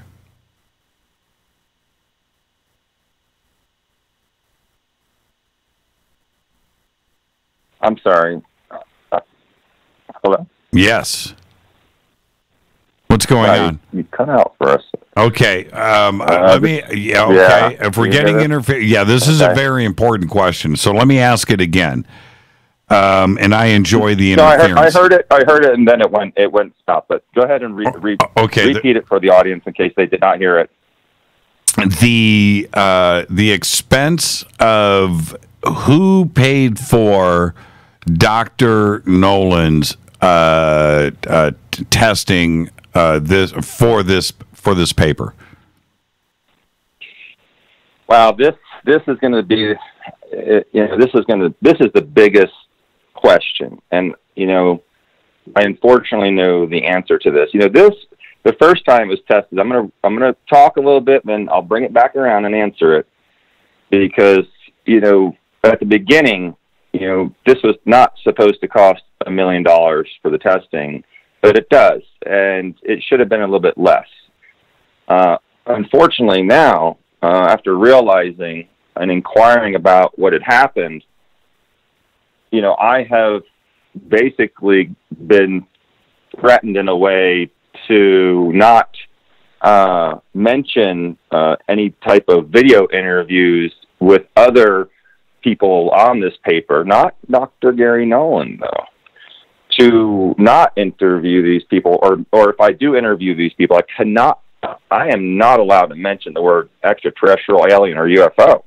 So that tells me right there that there's definitely something wrong with this whole paper. So when I did my investigation and found out that there was a major pharmaceutical company that paid for the entire thing and a couple of other smaller organizations, then I knew that, there's definitely, this needs to be redone. And no one probably even knows this. And I have the proof for this. Okay, I appreciate you not getting me into the middle of a lawsuit. That was well done. Thank you for that. But does that when you bring big pharma and big money into this, are we now also clouding these results because now it seems to be by agenda? Well, through my experience, when I was working with stem cells and platelet-rich plasma, trying to get things, approved by the FDA and the government, it was very difficult because you can't say, well, this, does this. Because if you mention anything about cures or help heal a wound or whatever, they're going to, shut that down really quick. Right. And with this being, you got it. So with Big Pharma, they have a huge interest in this because you're talking about genetics and DNA that may have, multi-million different other types of things going on that they can break down and, recombinantly make or make other new pharmaceuticals from this. And this has been done in the past through my experience with, as you guys know, working in the laboratories with other DNA. So I knew they just came in and swooped this up because, number one, they have the deep pockets, and number two, if anything does come out of it, which probably did on another back end, there might be more multiple testing going on now, what we don't know about, that they're trying to make something out of this for the good or bad, we don't know. And that's the whole classified part of this. So people need to realize that this involves, not only our governments, it involves larger corporations, it involves the pharmaceutical corporations, and we're talking trillions of dollars here, as everyone knows, when it comes to big pharma and gas, coal, and oil. Right, and so do researchers and scientists and doctors that do this type of testing and white papers that are funded by companies to publish these papers, do they have to disclose where their funding comes from to produce these peer-reviewed papers and reports? Not that I'm aware of. Yeah, I mean that would make sense because with all of the universities, a lot of this research testing that goes on at universities around the country are sponsored by large corporations, whether it's Ford and you're doing testing on new tires for a car or a gas or whatever it could be. Batteries. You're being funded by large corporations. So in this case, I don't think it would be out of the norm that there would be funding coming in for a corporation, but it's an alien body, right? An alleged alien body where this DNA testing is going on with. And then you have Nolan, who is also tied in with other ET type companies that, I'll say directly, I mean, it's public knowledge to the stars. There seems to be something actually going on here. Would he disclose who this pharmaceutical company is? Could somebody tip his hand and force him to do that, like a Dr. Greer? No. I don't believe so, because they're probably, he's probably under a very severe, security watch, NDA, like you wouldn't believe. And, it might be something that others come out with, and, or he might be just given permission to say, hey, just tell everyone, yeah, we did all this, just to get everyone not so excited. So it depends how they want to roll and pitch this paper. It depends how they want to, how are they going to, actually explain this to their colleagues. I mean, their world leader colleagues, they're going to have to answer now, to this paper. Like, how did this happen? And how are we going to fix this? And how are we going to investigate this? So I'm really excited to see what happens now this next year moving forward with this.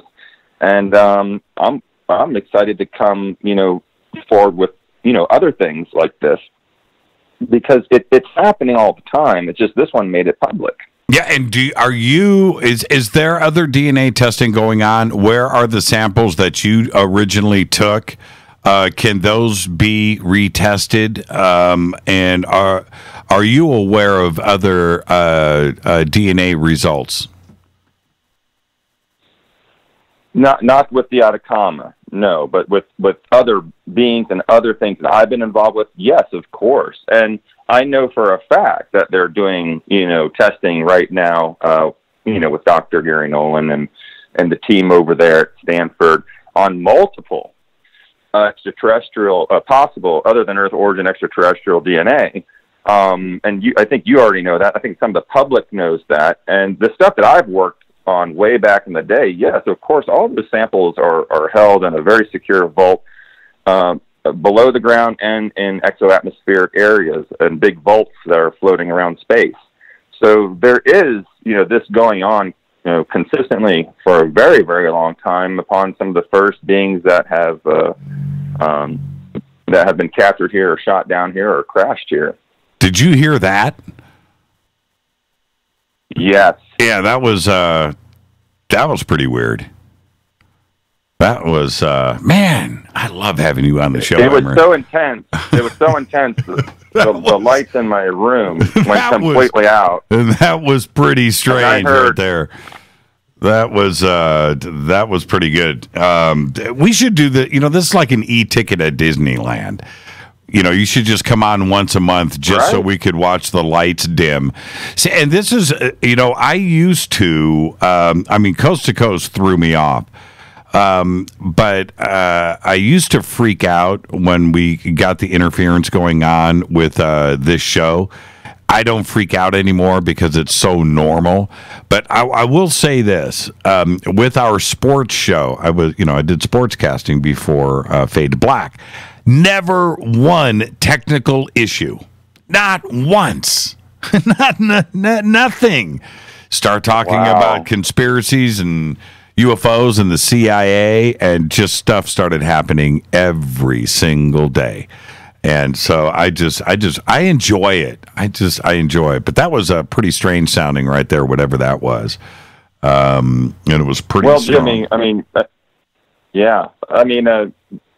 you can ask online to a lot of my followers that have known me, especially with CSETI and stuff, and there has been a lot of anomalies associated with me when I do these kind of things, or if you ever go out with me under the stars, I think you'll have a beautiful experience. Yeah. Oh, man. And you know what? I invite you to hang out with us because I can guarantee a wonderful experience too as well. Somebody just said it sounded like a lightsaber from Star Wars. Yeah, it was kind of a that was yeah, that was pretty trippy. That was bizarre. Yeah. Now, and the listeners heard it. The listeners heard it. Yeah, I'm watching it here, and somebody else said there was a pop before you said that. Somebody else said 2 tones. Somebody else said it sounded like a hummingbird flying close, and it was definitely in stereo. By the way, that's it. Yeah, it was in stereo. I did invite some friends. Yeah, they might be here. yeah, that was pretty cool. That was pretty cool. Back to the Atacama, because you handled it. There was one thing that well, there's many, but for me, the feet. Okay, the feet. I have 2 beautiful daughters, right?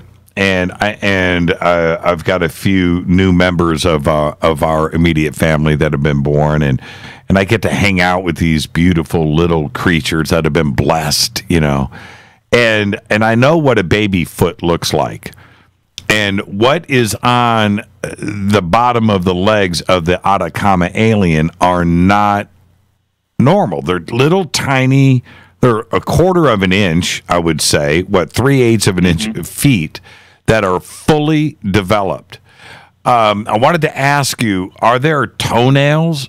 You know, what are there fingernails? Everything is it's a miniature version of us, right? It's a perfectly developed 8-inch thing. Were those feet walking? You know, were there toenails? I mean, those look like perfect adult feet, just in miniature, like you would see on a Barbie doll or a G.I. Joe or something. Those are perfect feet. Was that being walking? Phenotypes like this particular one, which I have a lot of experience with, we noticed that the feet are smaller than it would normally be. And as you can tell, the head is 3 times the size of our head compared to measuring from the sternal notch down to the umbilicus. And if you measure from your umbilicus to your sternal notch, and that's the pretty much the same size as the head, from the chin to the upper crown, your head would be 2 to 3 times larger. And as far as the feet, I'm going to wrap this around now. The reason that they're a little bit smaller is because you don't really use your feet in zero gravity. And a lot of the craft we've recovered with these extraterrestrials do have parts of the body that are like really shrunken or smaller, and or maybe they won't even have ears or a nose or a mouth. And this is because over billions of years, you change. And you also get hybridization of, multiple races involved. And some of these races may never see gravity. They might be always in space for their entire life. They might be transdimensional as well, where they can change their shapes to however they would like to look. So that's an excellent question. I'm so glad you brought that up, because a lot of people ask that, and they're always wondering, why are these feet, they're just like ours, but they're smaller, their legs look a little bit punier, but there comes a big torso, and then this enormous head with this small neck, and my goodness, if I had to carry my head on this body that was 3 times the size, man, I think I'd just snap like a twig right there. And this is the reasons that these beings have these types of morphology, but they also have very amazing suits that are form-fitted over them in space by sound and frequency that support them. So a lot of this, I talk about this in the exosuits in one of my programs. It can basically take all the weight of your body when you are traveling to other planets and other craft that have heavy, dense gravitational pulls. Right. And so they don't need it. I'm just telling you, they don't need it. So for people here, these amazing suits that these beings wear, just think for paraplegics, quadriplegics, and other people that have been, put in a wheelchair, they would be fine just moving around with some minor modulations with the brain in the suit, and it would take all the weight. So then you have these, they're not so muscular, some of them, and they look kind of weak, actually, but they don't need to be muscular because they already know telekinesis and telepathic energy. So they wouldn't have to, do anything because they could do it all with their mind. And then you have other species out there like the Arcturans of certain races of Arcturus that, my goodness, these are 12 to 30 foot tall beings that are so muscular and big, and they're just, look like these big rock men, and I have a beautiful picture of one that I took on a CE5 with Greer on Boca Grande Island. I'd love to show you.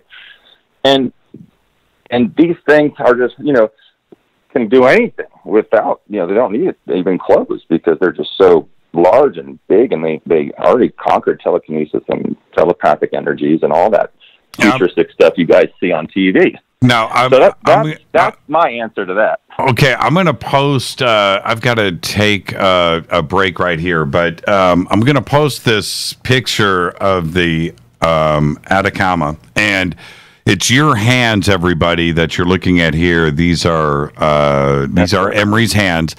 And you can answer this yes or no. We got 1 minute. I see teeth. Was there teeth? Yes. How can a fetus have a full set of chompers? I want Dr. Nolan to answer that. That's a good question. We should ask Gary. I'm serious. I mean, explain that to me. How does this dude or a she, whatever, have a full set of chompers? I'm looking at it. Looks to me like there's a full set of teeth here. Well, you're looking at the mandibles there, but there were some. I could see some things in there when I was looking at the microscope, and regardless, that with everything else this beautiful being has, and it's so sad that there's that it's being put into this direction. But I think it's actually going to help get more information out of this being. And this being is really going to change a lot of the way we think and do things in the world. So I'll just leave it at that. I remember the first time that I saw Sirius, and I was watching and looking at different images of the Atacama. I remember going, "Wait a minute, man! I see teeth there. How can this be a fetus if there are teeth?" So there you go. I just tweeted that out. I've got to take a break right here. We'll continue the conversation when we come back. Our guest tonight is Emery Smith. We're talking about all of that NSA, CIA interference that seems to be coming over to tonight's program as well. Emery, stay right there. Tell me what you hear during the break. I'm your host, Jimmy Church. We'll be right back. Stay with us.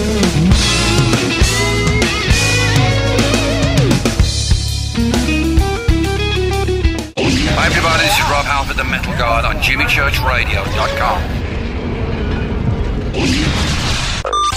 This is KGRA Digital Broadcasting Station, Salt Lake City, Utah, Van Buren, Arkansas.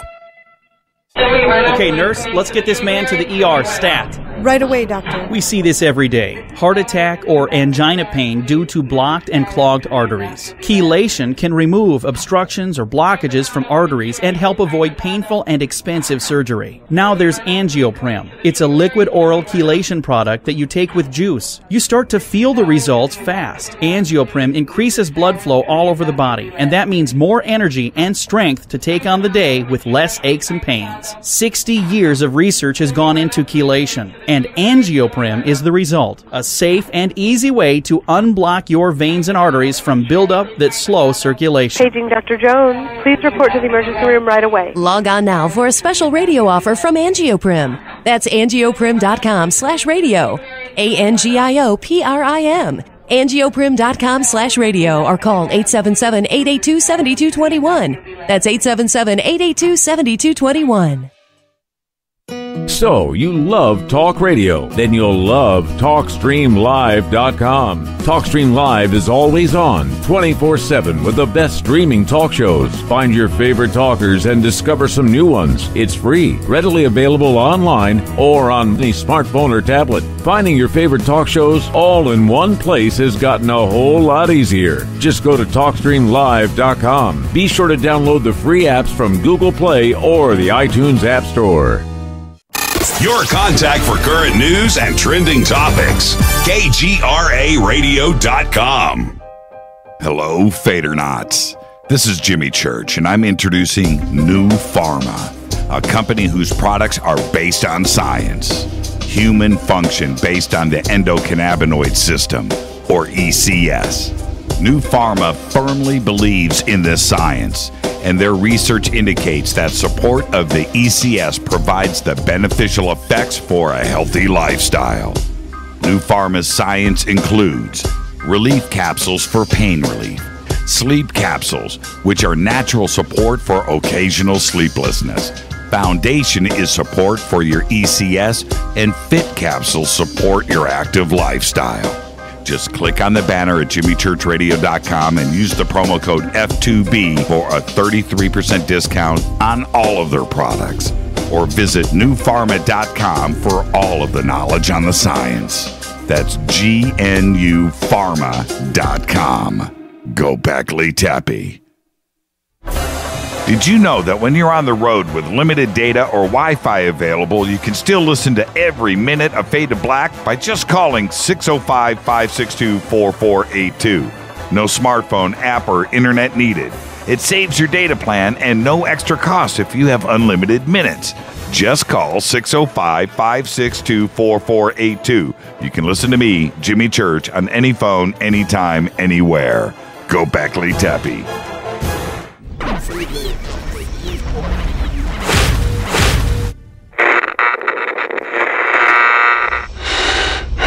You want to know a secret?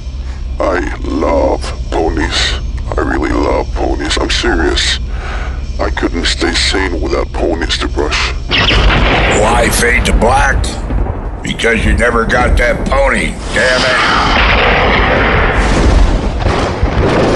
it. This is Fade to Black with Jimmy Church on the Game Changer Radio Network and KGRA, the Global Radio Alliance.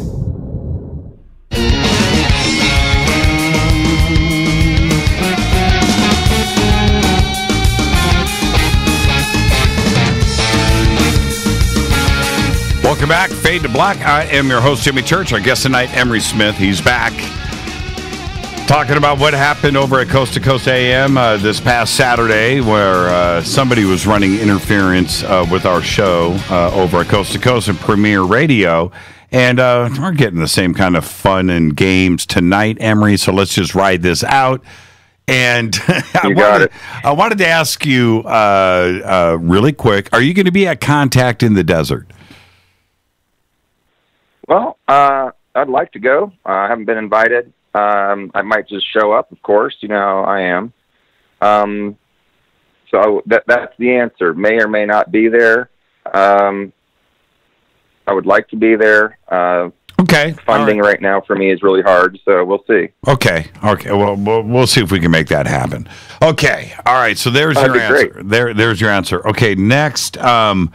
Here's the $1 million question. When we're talking about the Atacama alien, with all of the testing and research that you did in the Air Force, did you have a being? You had mentioned 200 different species of full corpses, full bodies. Right.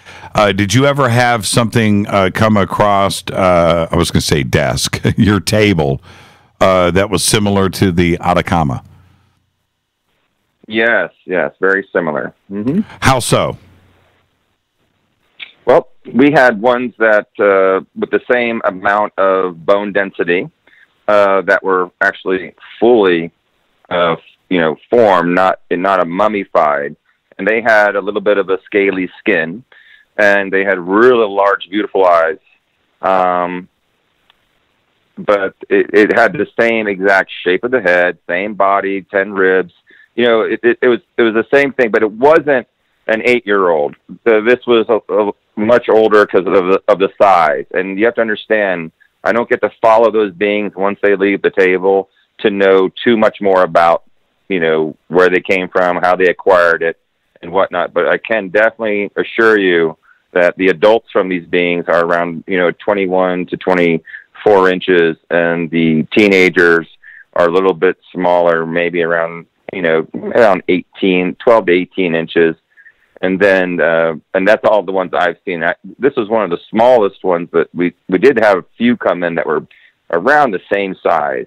The great thing about them is you could see a little bit more of, what they actually looked like instead of being mummified. And we are going to do I'm going to do some sketches for the public this year, because I'm making a sketchbook of all the beings that I have interacted with.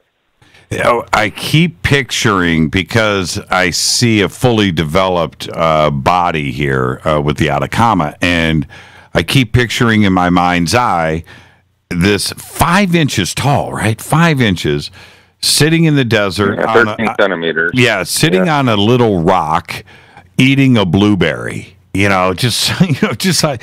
And, because that's what I see here. I see a fully developed figure.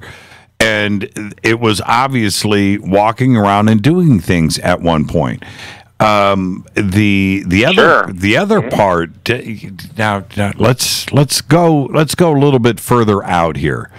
All of the legends and myths over the years about the little creatures in the woods, right? The fairies and things. And you turn around and you see the Atacama, and it makes me feel like some of these myths and folklore that has been handed down for thousands of years probably were talking about something like this. Absolutely. And who's to say, Jimmy, that they came from another extraterrestrial origin? Maybe they came from our terrestrial origin, right, from inner Earth, I'll say. And maybe these things have migrated to the surface and have adapted to be living on the surface. Now, okay, this has popped up here a few times, so I need to address this. The 8-year-old fetus, everybody is wondering about this. I don't think Dr. Nolan was suggesting that this was inside of its mother for 8 years before it was born or aborted or what have you.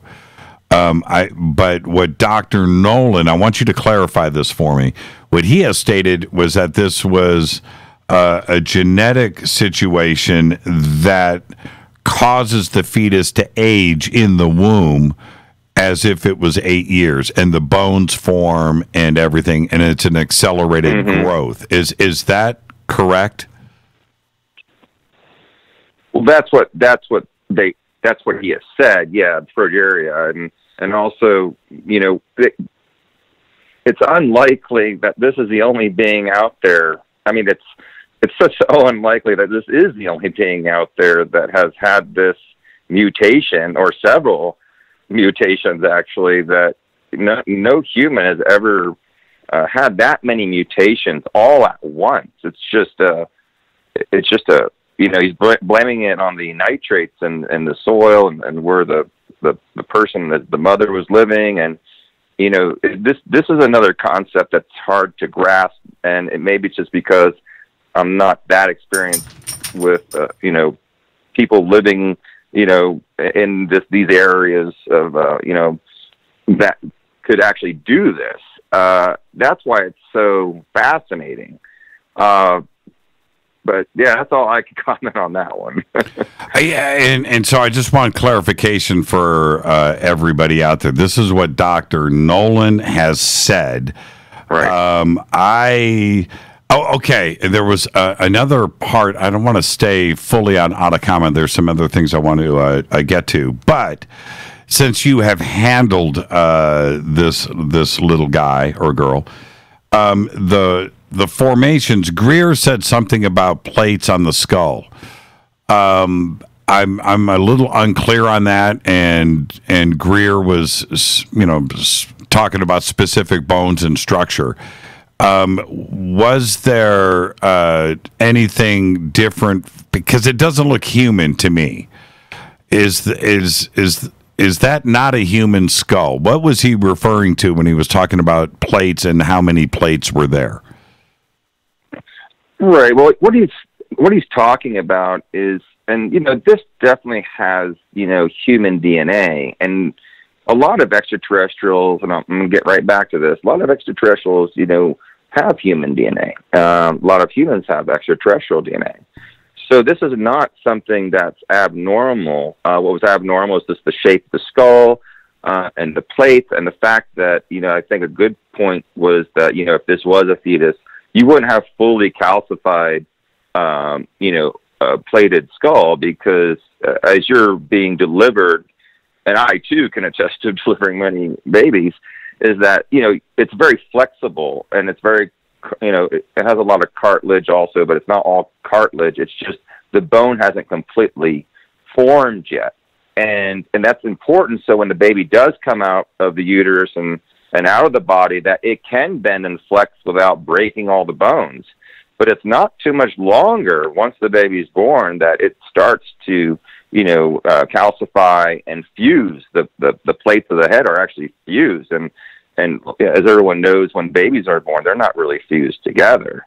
So how could this, that's another point. I'm just saying this as a, for us, it's like, well, how is that? How is this perfectly structured, bony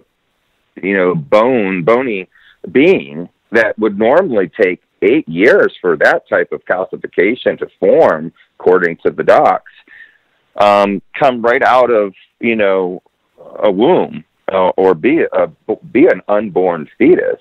It's just unlikely. In all my experience, I've never heard or seen this documented of what they're claiming it to be. So I'm glad you asked that. The other part that Greer brought up was that babies are born, their bones are soft, and we all know that, right? And right. They're what's the word? They're pliable. They bend for obvious reasons, right? Yeah.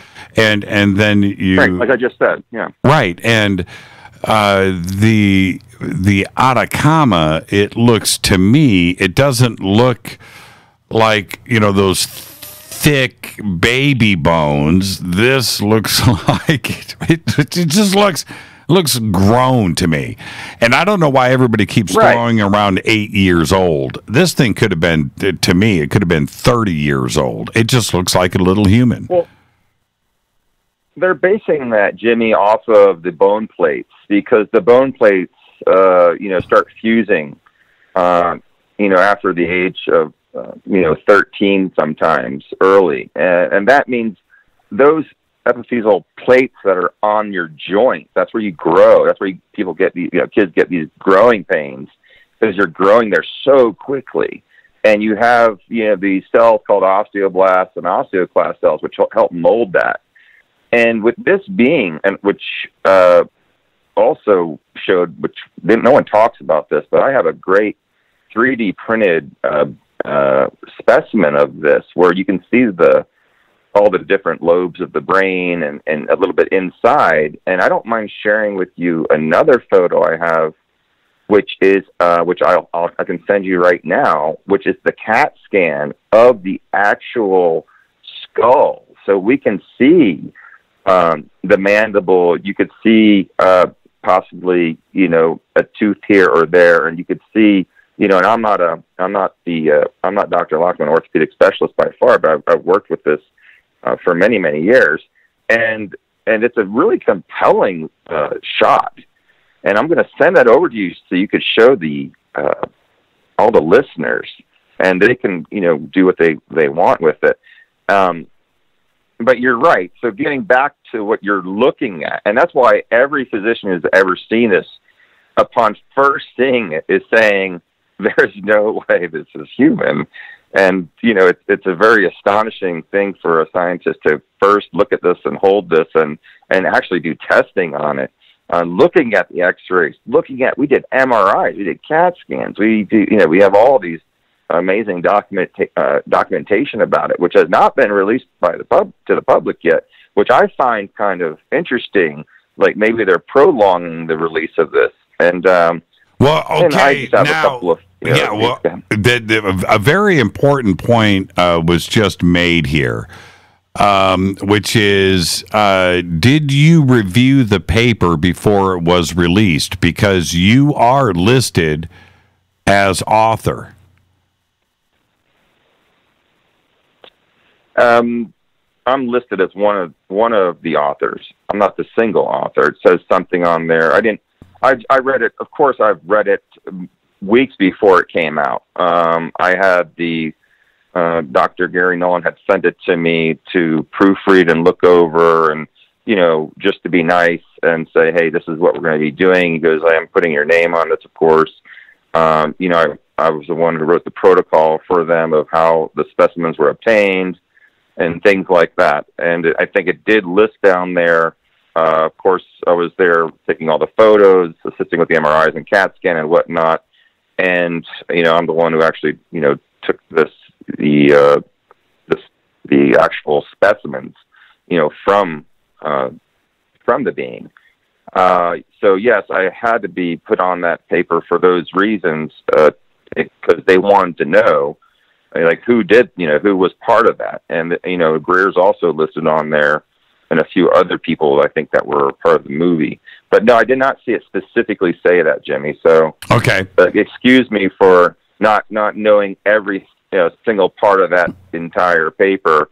But I did read it a couple times before it was sent out. And then I did get another one back, an original, once they made all their changes. And it was very interesting because they needed a lot of photos. And as I was sending them the photos, they were all blocked.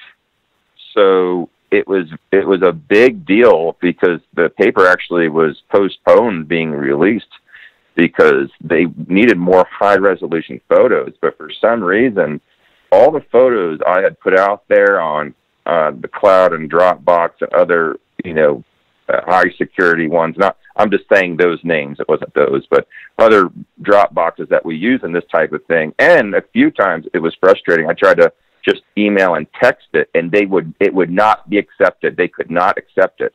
And they just were like, well, we're just going to go with the regular stuff, we already had from you. But they were just, it was a really interesting, it doesn't make sense. I could send you any other picture, but if I sent you these pictures via internet, it would not go at all. And it was a big talk for a while. You should go ahead and email me the MRI shot. Is it okay if I post it on Twitter? Yeah, as long as you just make a caption about it, so they know where it came from. Oh, sure, absolutely. I don't want anyone getting. I'm not going to get in trouble. I don't want anyone getting in trouble for using this. But yeah, I want everyone to see it and have it. And me saying this live here, they know where it's coming from. I'm sending it right now. Okay. And let's see what happens. This was not one of the ones that was going to be sent, by the way. So let's hope this goes through. Okay, and I'll get it out there right away. Now, because you were listed as author, you've got Dr. Nolan in the middle of this between To the Stars and Stanford and what other involvement is going on here. Has To the Stars, not Nolan, but has To the Stars or DeLong reached out to you? I've been getting a lot of people asking me to reach out to DeLong. I've not heard from DeLong. I have not heard from Gary since it's been released. He did offer me the one and only live video interview. He says, I will only interview with you live on video. No one else on the paper will be allowed to do any video interviews. And he wanted me to actually fly there the week before last at like just a day's notice, because that was the only option he had, the only time he had, because he's so busy to do this interview. And of course, I did not have the money or time or the staff to put a film team together just to go out in 6 hours to San Francisco. So he just said that, let me know when you're free and you got your camera team ready, and we'll do it and get it over with. And then, I'll definitely share that with you guys and Jimmy and the world. And that's going to be the one they're going to be posting on the Worldwide News Network with, Fox and CBS, NBC, BBC, and whatnot. They're all waiting for this interview.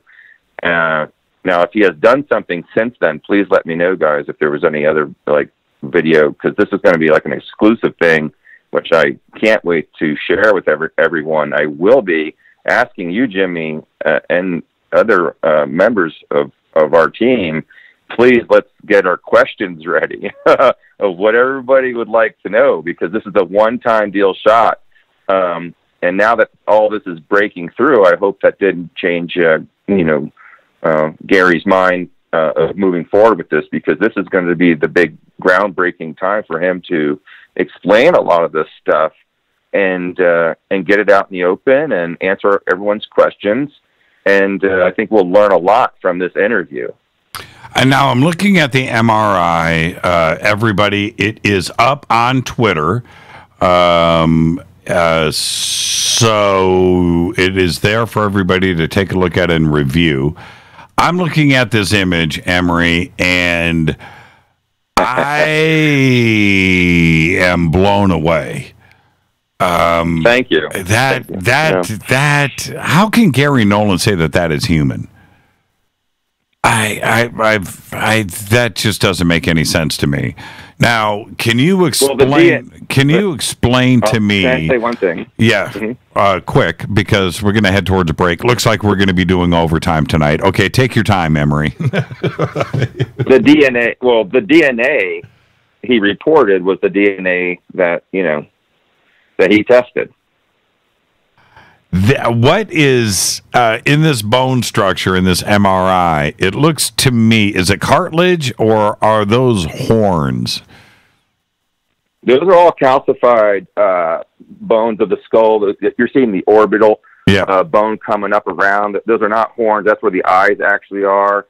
And when you look at the real being on my other pictures, and I'll get you a better high-def picture of the being so people can zoom in, you wouldn't see that, because on the outside, if you notice, the dark areas that fill in the gaps are cartilage. So they would not show up. So everyone knows on this particular scan. But you are seeing a mixture of bone, and you can actually see where the some of the fractures are in this being, because it hit on the back of the head there, and that's what that fracture is in the back. Right. You can see where the mandible on the inside has been fractured, and you are picking up other things that are in there, and some denser cartilage that might have calcium, or it might have minerals infused into that. But this is some of the different things you're seeing in here. It's not I can't say it's all of being, what can I say? It's not all bone, is what I want you guys to know. There are things being showed up on here, which I'm not going to talk about, but you're seeing the structure in many levels here of this. And I have many, many more that are a lot better, but this is the only one I feel safe with sending out right now. If we took an MRI of a fetus that was that small, a 5-inch fetus, a 6-inch fetus, and we did an MRI, would the skull appear like this, minus the fracture on the back? I mean, you can clearly see that, but no, it wouldn't look like this, would it?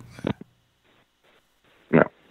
I just heard another click, man. That's bizarre. Was that you? Oh, it's getting rough over here. Yeah, it's getting. Yeah, let's just enjoy it. If we didn't matter, they wouldn't be doing it.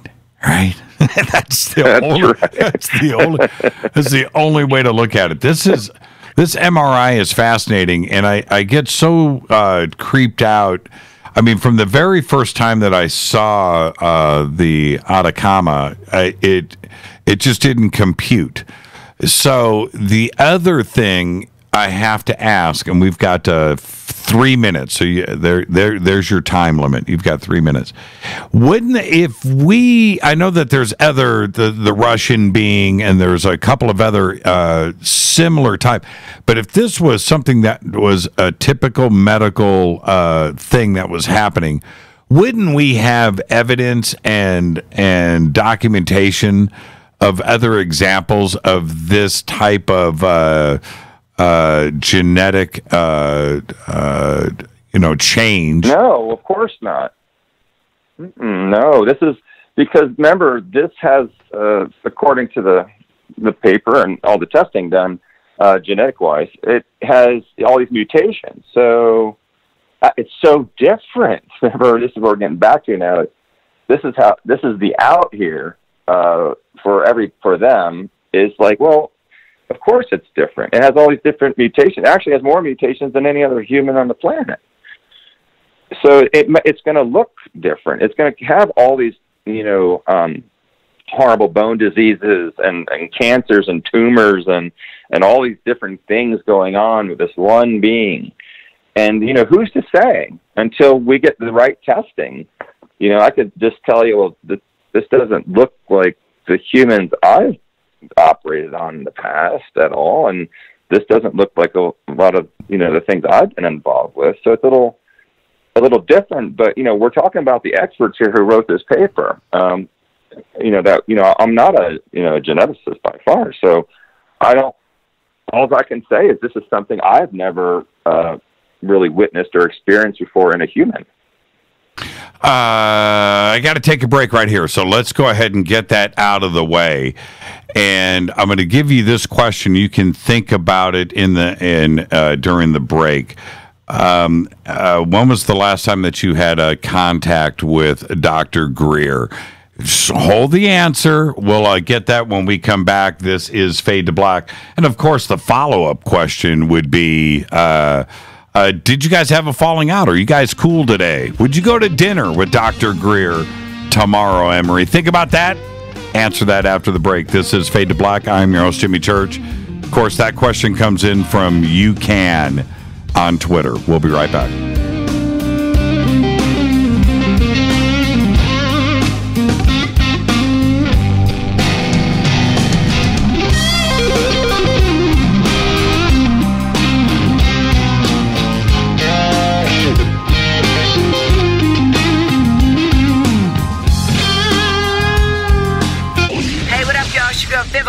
Here, and you are listening to my boy Jimmy Church on JimmyChurchRadio.com. Despite popular opinion, reading a book will not make you smarter, but listening to Jimmy Church will.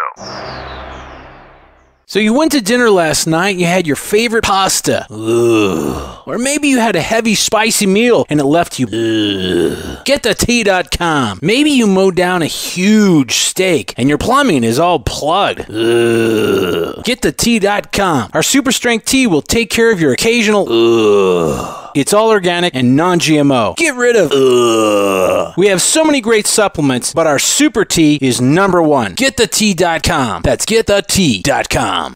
So, you love talk radio? Then you'll love TalkStreamLive.com. TalkStream Live is always on, 24/7 with the best streaming talk shows. Find your favorite talkers and discover some new ones. It's free, readily available online or on mobile with any smartphone or tablet. Finding your favorite talk shows all in one place has gotten a whole lot easier. Just go to TalkStreamLive.com. Be sure to download the free apps from Google Play or the iTunes App Store. When you take the beans from Central America with dashes of Indonesian and African mixed in and then roast it to the dark side of Fade to Black, you create the ultimate brew of fringe. Introducing the Fade to Black blend from River Moon Coffee. Yes, River Moon's darkest customized roast was created for the love of Fade to Black. The alchemy of masterful roasting and smoking the beans is in every sip of this full-bodied, dark Java. I need my coffee dark, deep, with distinct bittersweet chocolate highlights, just like the bunker. Leaning further into the darkness of the roast is Fade to Black Blend from River Moon Coffee. Just click on the banner at jimmychurchradio.com and use the promo code F2BBLEND for 15% off of your order today. Go Beckley Teppy. Hey, can we talk about something serious for a minute? Your age. Getting old has its perks. But remember, being a few years younger, you know, your hair was thicker, you didn't have so many wrinkles, that extra weight wasn't haunting you, and you just felt better. Well, we can't turn back the clocks and go back 10 or 15 years, but you can start feeling and looking 10 or 15 years younger with Nature's Youth RSF. It's a doctor-formulated daily supplement that helps your body maintain its peak performance and fight the aging process. Imagine sleeping better, looking better, and feeling better. See how Nature's Youth RSF has helped thousands of people just like you at nature'syouth.com. nature'syouth.com. The holidays are coming. Imagine how it will feel when your family and friends are asking you what you did to look so good. Your secret will be Nature's Youth RSF. It's time to start looking better and feeling better. Learn more and order your Nature's Youth RSF at nature'syouth.com. That's nature'syouth.com. Erica, Brittany, Gabby, and you're listening to JimmyChurchRadio.com. It's not a lifestyle we chose. We were born this way. KGRARadio.com.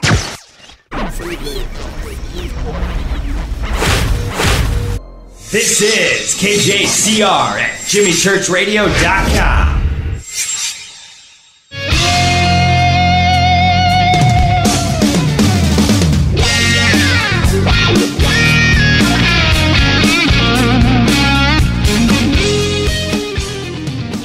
All right, welcome back. Fade to Black. Great show tonight. Emery Smith.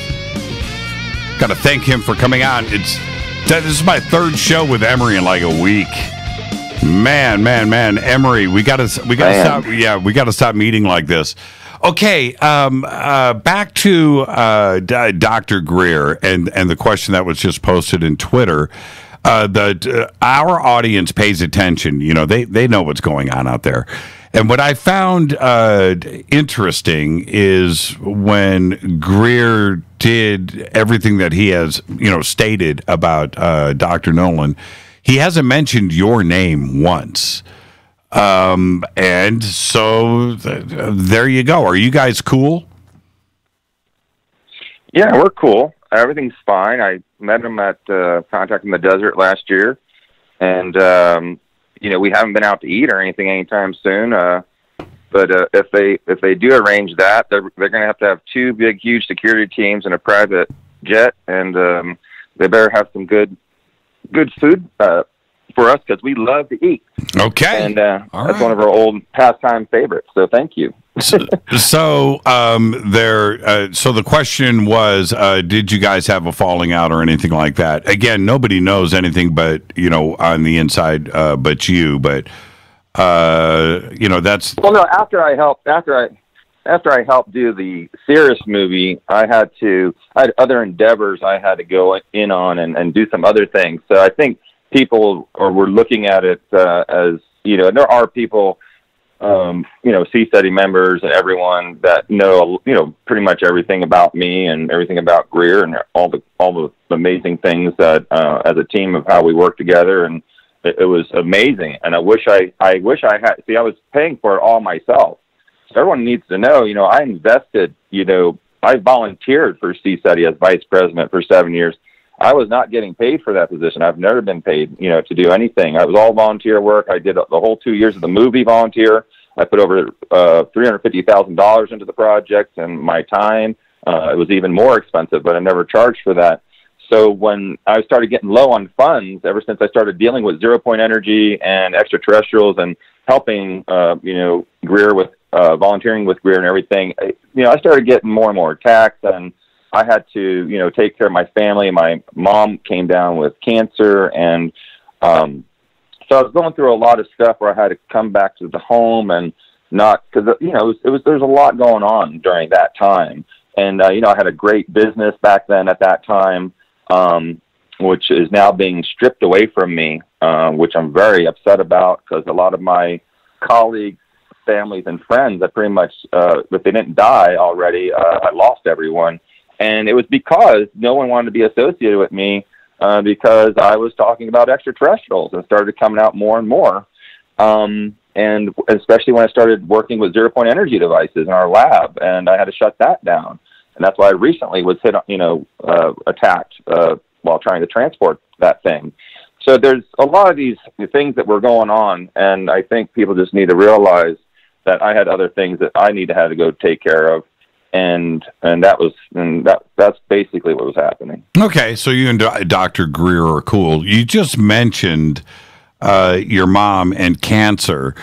Last week on Fade to Black, you had mentioned, and I didn't follow up, I should have, but you had said that we have a cure for cancer. We have cured cancer, but that hasn't gone public. Can you expand on that? Well, I can't expand on the classified technologies, but there's enough technologies out here right now that you can cure cancers that are around stage 2 or less. And that doesn't mean you can't cure any cancers. Many cancers that people are just so positive they can cure themselves. But for those of like my mom, I cured her cancer, her first cancer, that is stage 2 lung cancer, with her diet and with food grade hydrogen peroxide. I was using ozone. I was using all my other funky crystals and pyramids and whatnot, and also a special Tesla coil energy device. And I was also using a Scanar cosmetic device. So she was being bombarded with a lot of healing, a lot of food changes. And it was funny because the doctor kept saying every time we went to the checkup, the tumor kept shrinking. And my mom's like, yep, I'm fine. No big deal. And, you know, I wouldn't let her have chemo or radiation. So at that time, it was neat because the doctor just said, well, Mr. Smith, you know, all that homeopathic stuff you're doing here on the chart, just keep doing that, you know. And he was just, you know, didn't know how to explain it because, you know, he basically told her this tumor is going to grow to unbelievable size and, you know, you're going to die in a year. And that's not what happened. You know, I cured her in a year. Now, a couple years, I don't know, 3 or 4 years later, she did get another cancer, which I wasn't aware of, and it snuck up on me. But, you know, these things happen. And then she also passed away. So, and here I am now. Okay. But we can, that's the best stuff I can tell you guys right now that's out there. Those things I mentioned are great utilities for attacking those types of things.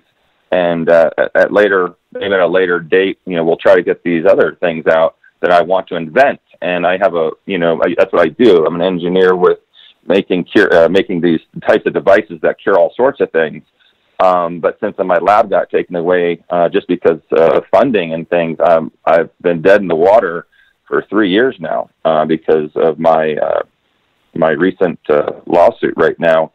Fighting for my patents that someone has, one of my colleagues, just because of me being a certain color and also me being very forthcoming and giving to other countries my devices. My business partner didn't agree with it, and I am in this horrible position now because I don't have any money to fight, and I don't know if people know that I don't have a home or a vehicle. And it's not like I get paid to do these things. I've been doing everything for free. Do you have I want to get everything out there now. Do you have a GoFundMe or anything like that set up? Yeah, I have the PayPal. The PayPal thing is on at Facebook. And David Wilcock was really nice when I got really sick and put in the hospital last December to run me a PayPal, a PayPal Fund Me thing.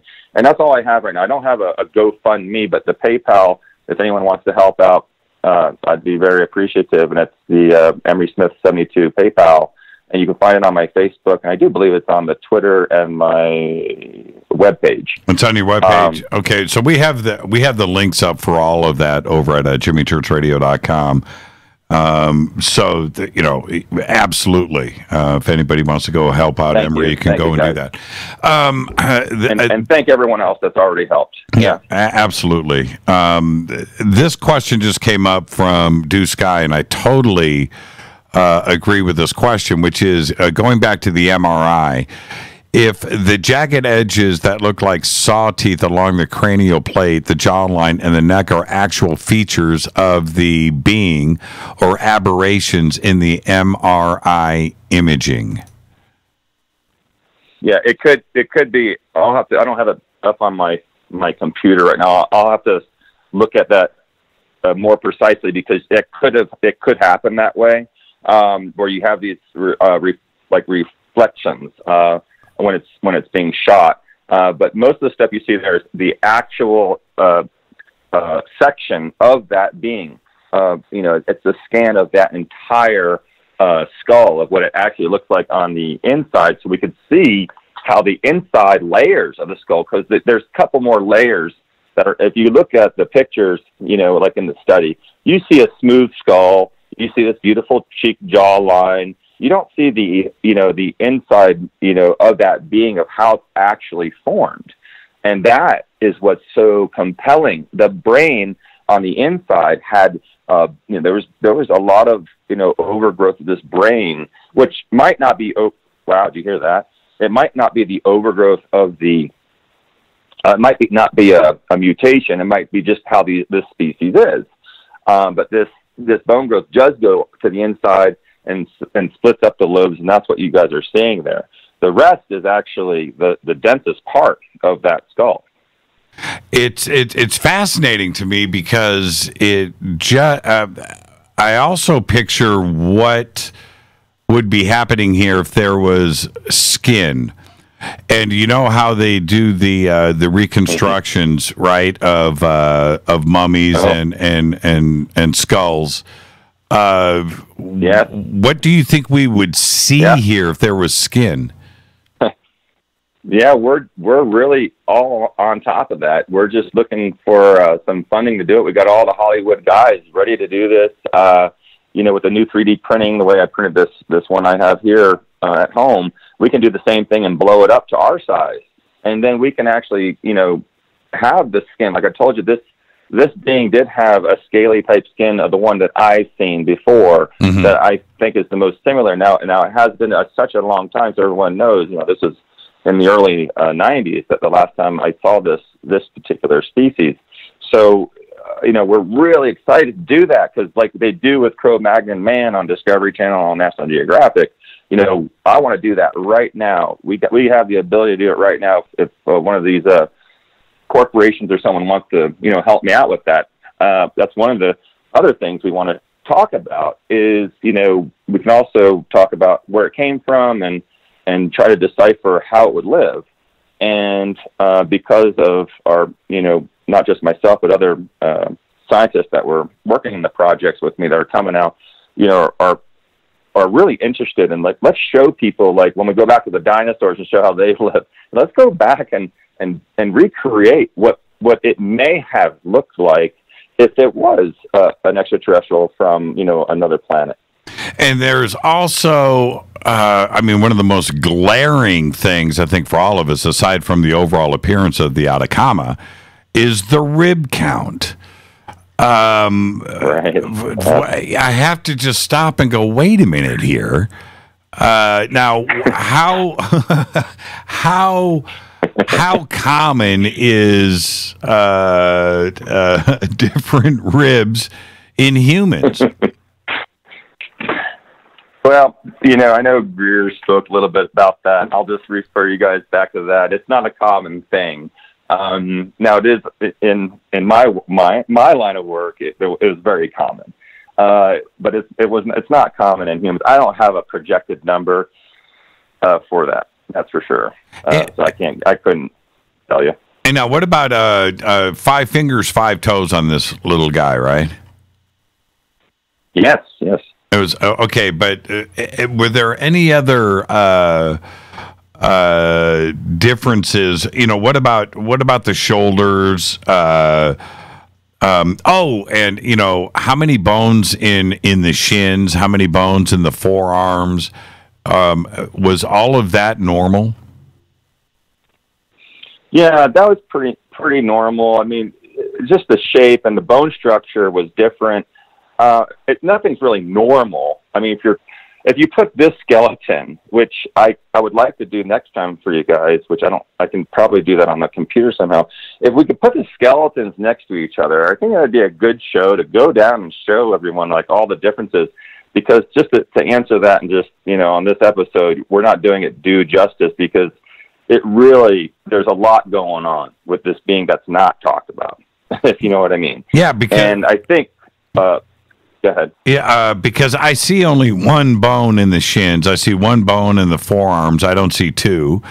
And when we're talking about 8 here instead of 10, that means 2 ribs are missing, right? There should be 10 stacked up here per side in a normal human, but here there is only 8. And then I'm looking at are the bones fused together in the shins and the forearms? Yeah. Yes. There's cartilage. There is cartilage there. They're not fused to the arms at all. They are a separate entity. I was telling you, I did have to trim two of the ribs. I had to trim away just a small few millimeters with a bone ronger to get the inside. I actually had to go inside the rib to get the bone marrow because it would give us the best specimen possible, because we didn't want to break the femur or they've already destroyed the skull on a earlier specimen to gather the specimen. They were trying to drill something out, and I don't know the story behind that part. But in order for what we had to do, which was get the inside of the bone marrow without destroying the being, was to clip those 2 ribs you see there. And it already had a fractured humerus, which we talked about, which during my extraction, I did accidentally break it again, but they just glued that back on. It's just incredible. I mean, I totally agree with you doing that would be interesting with a 3D printing of something that would be to scale, something bigger and laying the skin on. Right. I think Hollywood should get involved with this. Also, maybe directly not only on the 3D printing, but certainly with the feet just blow my mind. I'm just looking at more to do recreations with animation with Hollywood to see what we would be looking at here. And now I forgot to mention this earlier, the lips. Now, we're looking at they're not lips. Okay. Right. Yeah, what you're looking at, but this is what I want everyone to know, and you're asking all the right questions. If you look around the eye sockets and the mouth and in between the ribs and right there where the abdomen is, this is the mummification process of the cartilage and the fascia and the muscle, drying up around it. And that's why it has that different color to it. And that's why it kept it all in place, because there's definitely a lot of protein and collagen-like articular cartilage and cartilage throughout the body, and on actually layering the skull and around that. And that's why you guys see this this darkness, and people see also the ridge on that is bone, where you're seeing the nose and the crown come down and across the mandible there, and that is covered with some cartilaginous matter that had dried up on there, which thank goodness it did, because it kept everything in place. When you did the MRI on the body, and I think you did CT scans too as well. What about I did it all. What about internal organs? Is there anything left there? Well, there's like shapes. Okay, there's many shapes of organs that would, look just like some of the organs we would have. And that's another thing that I wouldn't mind showing people on another episode to get into that, because, you really have to see what I'm talking about to actually go through the whole thing. But yes, there was organs, there was these, flattened areas of dryness that we know from looking at prior mummifications of humans and other bodies of how that looks after a certain time. Of course, this being in the hottest place on the planet, I'm sure this dried out pretty darn quick. Yeah, I'm looking at these teeth, man. That's bizarre. I wanted to ask you also, man, that skull is... Okay, what was that? What I don't know, but it did again. What was that? That just... that was trippy. Oh, man, I wonder if the audience heard that. I'm not even sure what I just heard, but that was... Yeah, that was a good one. Whatever that was, I gotta listen to that back to see if that recorded. The eyes, it looks like there's something there. That again is just the dried tissue of the eyelids, cartilage, and the skin and muscle. The same stuff. All the things you see that are outlining this body is exactly that. It's the it's just the dried cartilage and skin, or possible skin that was there, that kind of shrink wrapped over this body over time. That is just unbelievable. Unbelievable. Okay, I don't know, man. As crazy as it sounds, I think Dr. Greer has laid out a pretty strong case here. I don't know what's going to happen over the days and weeks ahead. We have all these other issues that are going down with TTSA, and I just heard something else. Do you guys... Oh, I got to flip over to Twitter. Are you guys hearing this? Oh, I didn't hear that. Yeah. I don't think we heard that one. Okay, that's weird. Okay, because I heard it in my cans. Is there something that can be done when Greer says, "Right, Stanford, complain, let's open up an investigation," or is this just going to be forgotten and moved on? And do you think that if something did result from this, would it get the same coverage back into the media again? That's a hard one to really call. At this point, it's too early. It's too much being suppressed and too much also being put out there. I can only speculate that only if some other, world-leading physicians and scientists and doctors really step up to the plate and say, this is worth doing, again. And then the next thing is the funding behind that is pretty, intense. So, what's going to be the holdup here? Are we going to go with this? Are we going to, are the people going to stand up and ask about it? What does that get us, by the way? There is another being, that is, I believe to be the brother-sister of this being, that I'm really interested in obtaining the DNA from that and testing that against this one, because then game over if they're both the same and this one comes out different. It's a new subspecies and whatnot. But, I don't know where they're going to take it. I don't know who's going to fund more of the disinformation or the information, where they want to go with it, and that's a big, that's a big question. And I'm curious to know that as well. Yeah. And, I don't know who's going to do it. I misspoke earlier when I said 10 ribs on each side. It's actually 12 ribs. All humans are born with 24 ribs, 12 sets of curved flat bones, 12 on each side. Yeah. No, I'm sorry. I didn't catch that. Yeah, that's my mistake. But do you think that now that Greer has brought this up, that the Russian version of the Atacama is going to surface?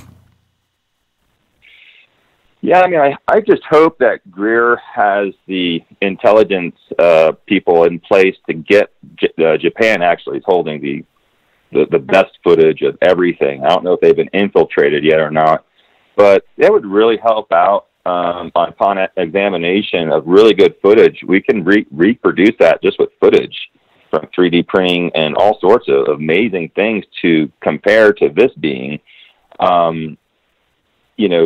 It's just getting the information and getting people to come forward with it and not using it for self-worth and doing things like that. And who knows, who has that now? There seems to be an unknowing of who has that being and where is it. And the only people that have documented is, I think there was a group in Japan that went out and did that, investigation before it was picked up by, another organization, unfortunately. Emery, thank you so much, my friend, and be safe out there. Just a great conversation tonight. It's been an interesting week with you, and just thank you so much. We'll be in touch over this week, of course, but until then, just be safe, okay?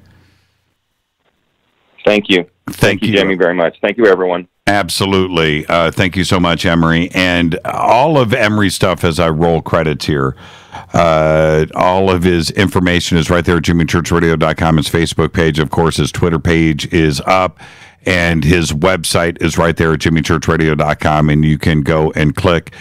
And there you go. Okay, so you can follow and like Emery over at Facebook and go and check out his website. You can stay in direct contact with Emery right here on Twitter. I want to remind everybody that tomorrow night, Sonia Grace is going to be here for the first time. Very excited about that. And then Thursday night, we have Fader Night. I may have, and this is just pending on some other data that we're waiting to have come in, but I may have a special guest lined up, a very special guest for Thursday night. And if we don't do it on Thursday, we are 100% doing it on Monday. Okay, so that's coming up. And then Friday night, I am over at Coast to Coast AM, and we will have open lines all night over on Coast. And my guest will be Richard Dolan to start off the show, and we'll be talking about all of these events and things that are going on right now in the media and inside of our UFO community. Absolutely amazing times right now. And like I said, and I really mean this, we have 3, 4, 5 different situations that are starting to play out in our community. And whatever the results are, whatever plays out, we win, and that's the exciting thing. We can't lose. This is just an incredible time here for our community. I'm your host, Jimmy Church. That is another episode of Fade to Black, this special event with Emery Smith. I want to thank Emery for again taking the time. He just did 4 hours with me on Coast. He did 3 hours last week on Fade to Black. Another 3 hours tonight. Thank you so much, Emery. Fade to Black's executive producer is Rita Camarion. Show is produced by Hill J. Palm, Renee, Dennis, and Bob. Announcers are Steve Harder, Gene Vito, and Mark D. Kovar. Webmaster Drew the Geek. Music Doug Aldrich. Intro Spaceboy. SpaceboyMusic.com. Fade to Black is produced by KJCR for the Game Changer Network, and syndication is KGRA, The Planet. This broadcast is owned and copyrighted 2018 by Fade to Black and the Game Changer Network. It cannot be rebroadcast, downloaded, copied, or used anywhere in the known universe without written permission from Fade to Black or the Game Changer Network. I'm your host, Jimmy Church. Follow me on Twitter at JChurchRadio. Until tomorrow night, Sonia Grace right here. Everybody be safe. Go back, Lee Tappy.